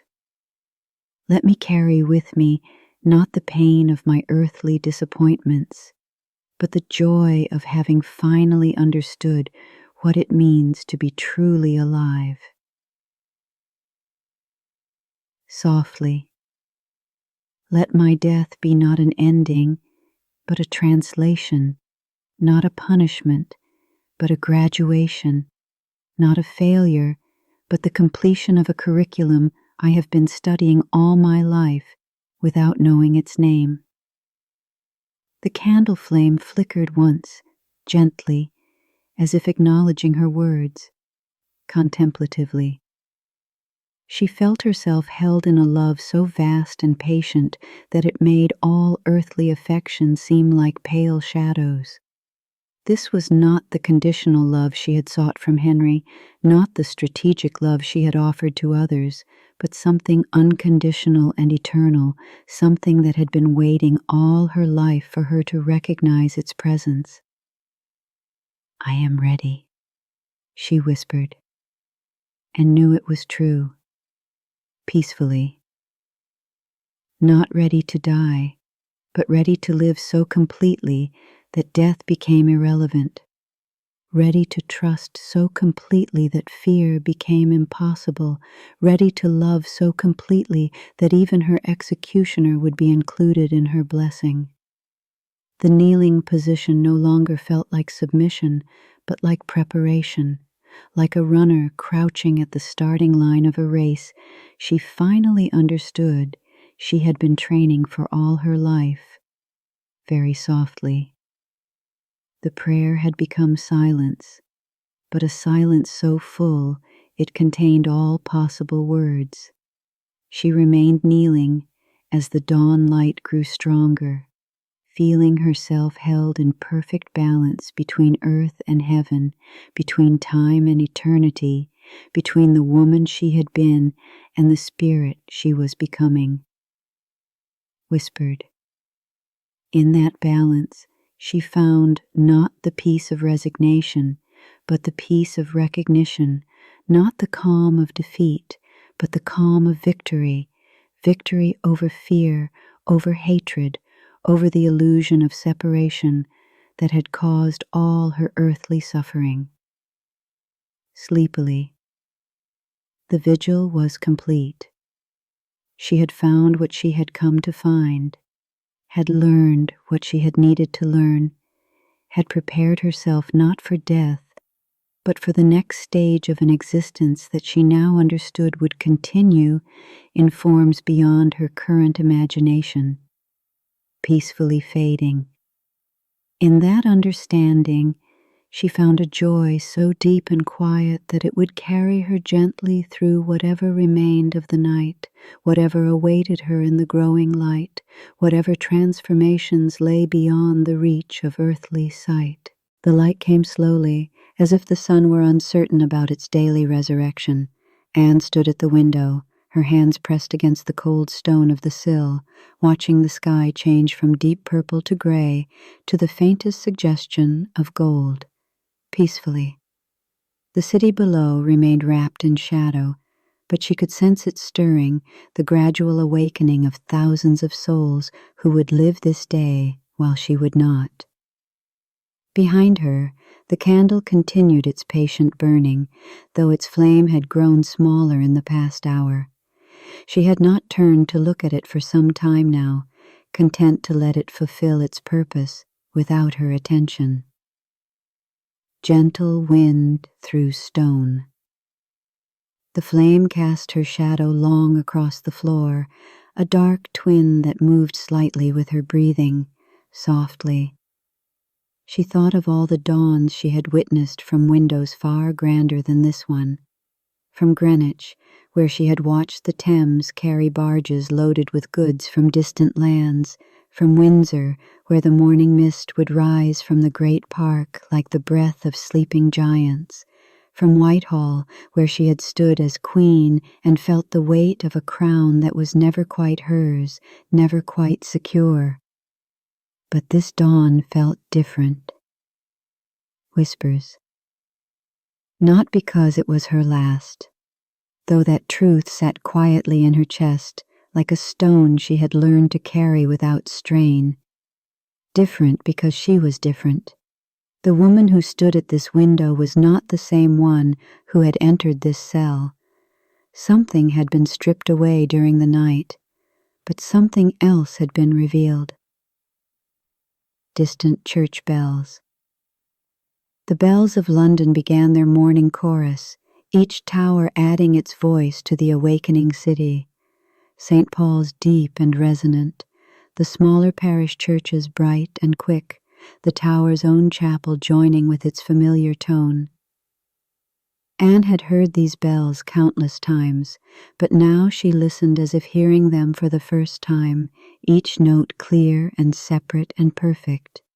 The candle behind her gave a small flutter, its flame dancing in a draught she could not feel. Candle flame flickering. She did not need to turn to know that it was beginning to fail.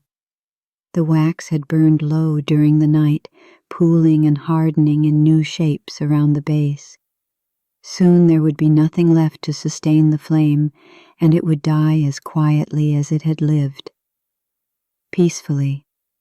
She felt no urgency to save it, no desire to light another. The candle had done what candles do.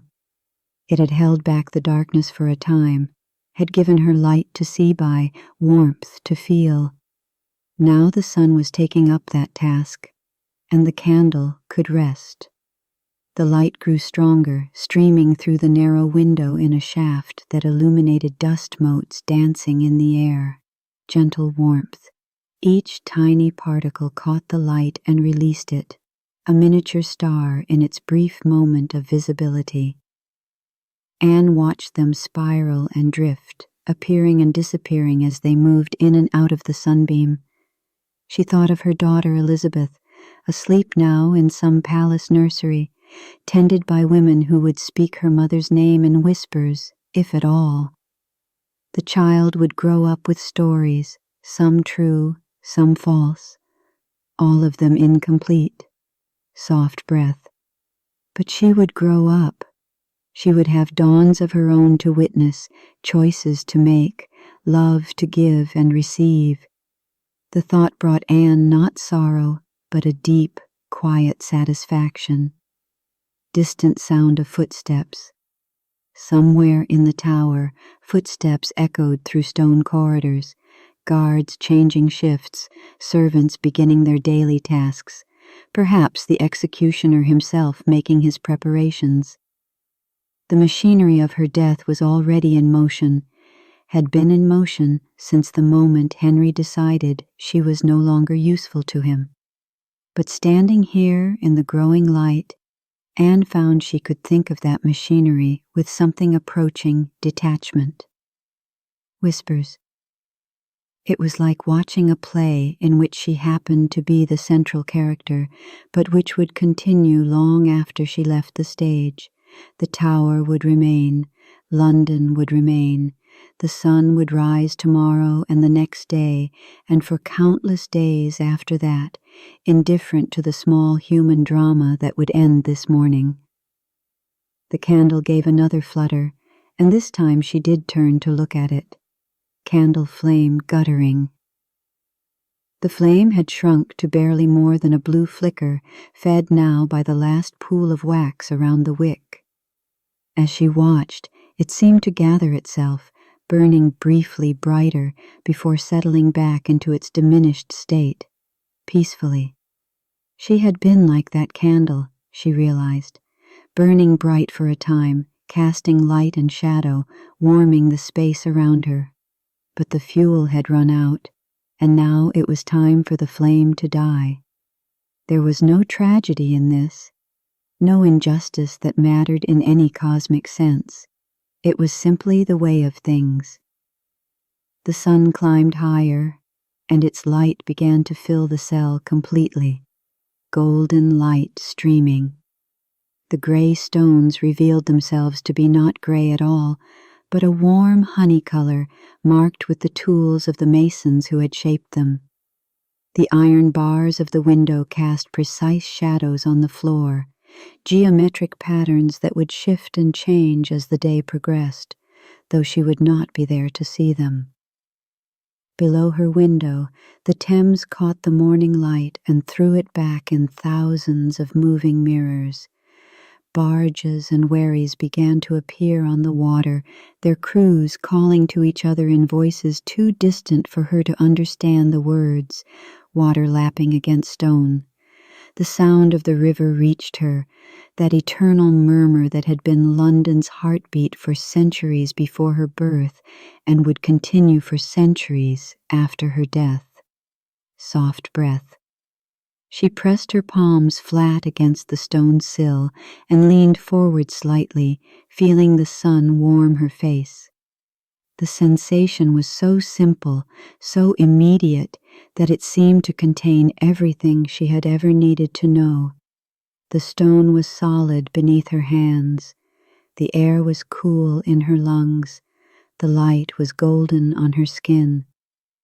Behind her, the candle made a small sound, a tiny pop, as the last of the wax was consumed. final candle flame dying.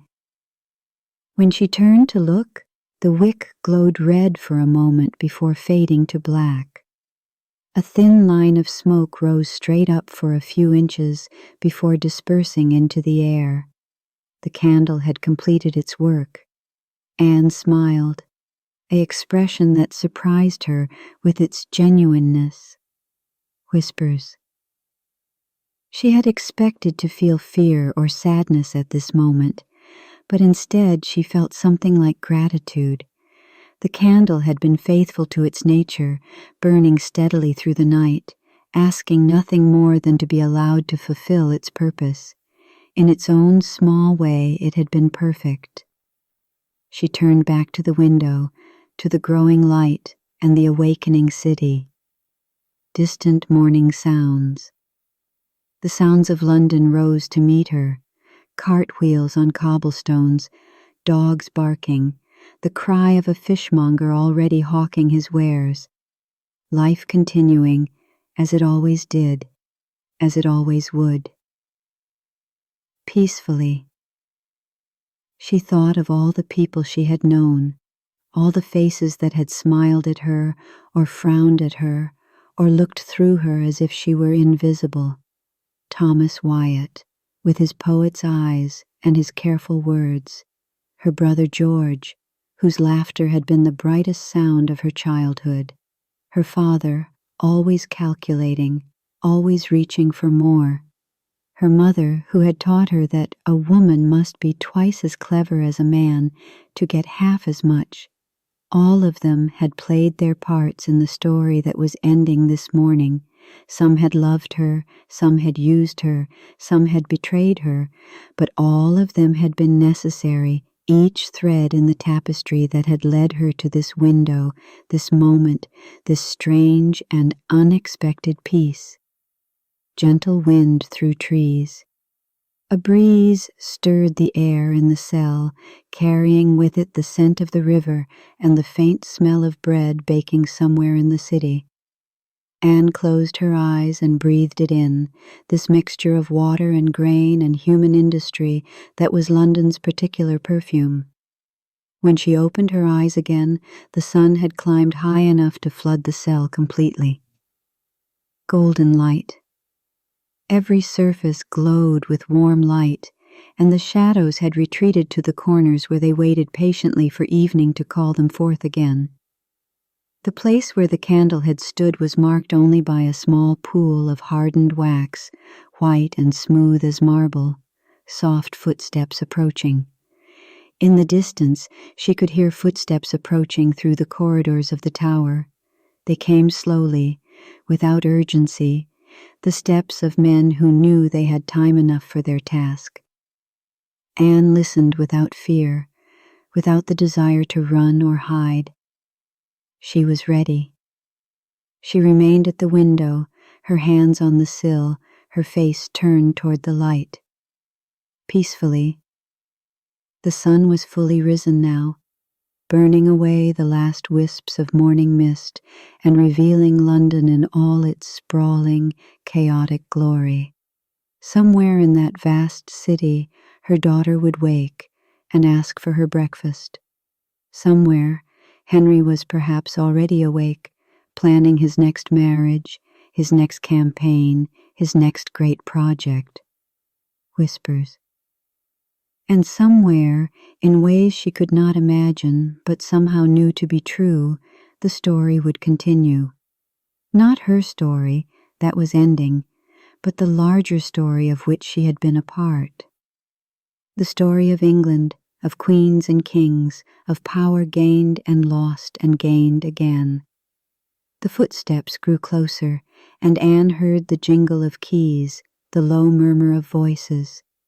Distant voices. Soon they would unlock her door and ask her to come with them. She would go quietly, with dignity, as she had promised herself she would. But for now, for these last few moments, she stood in the golden light and felt complete. Very softly. The candle was gone, its flame extinguished, its purpose fulfilled. But the light remained, streaming through the window in an endless river of gold, illuminating everything it touched with perfect clarity. In that light, Anne Boleyn found what she had been searching for all her life without knowing it. Not power, not security, not even love, but simply the profound peace of being exactly who she was meant to be.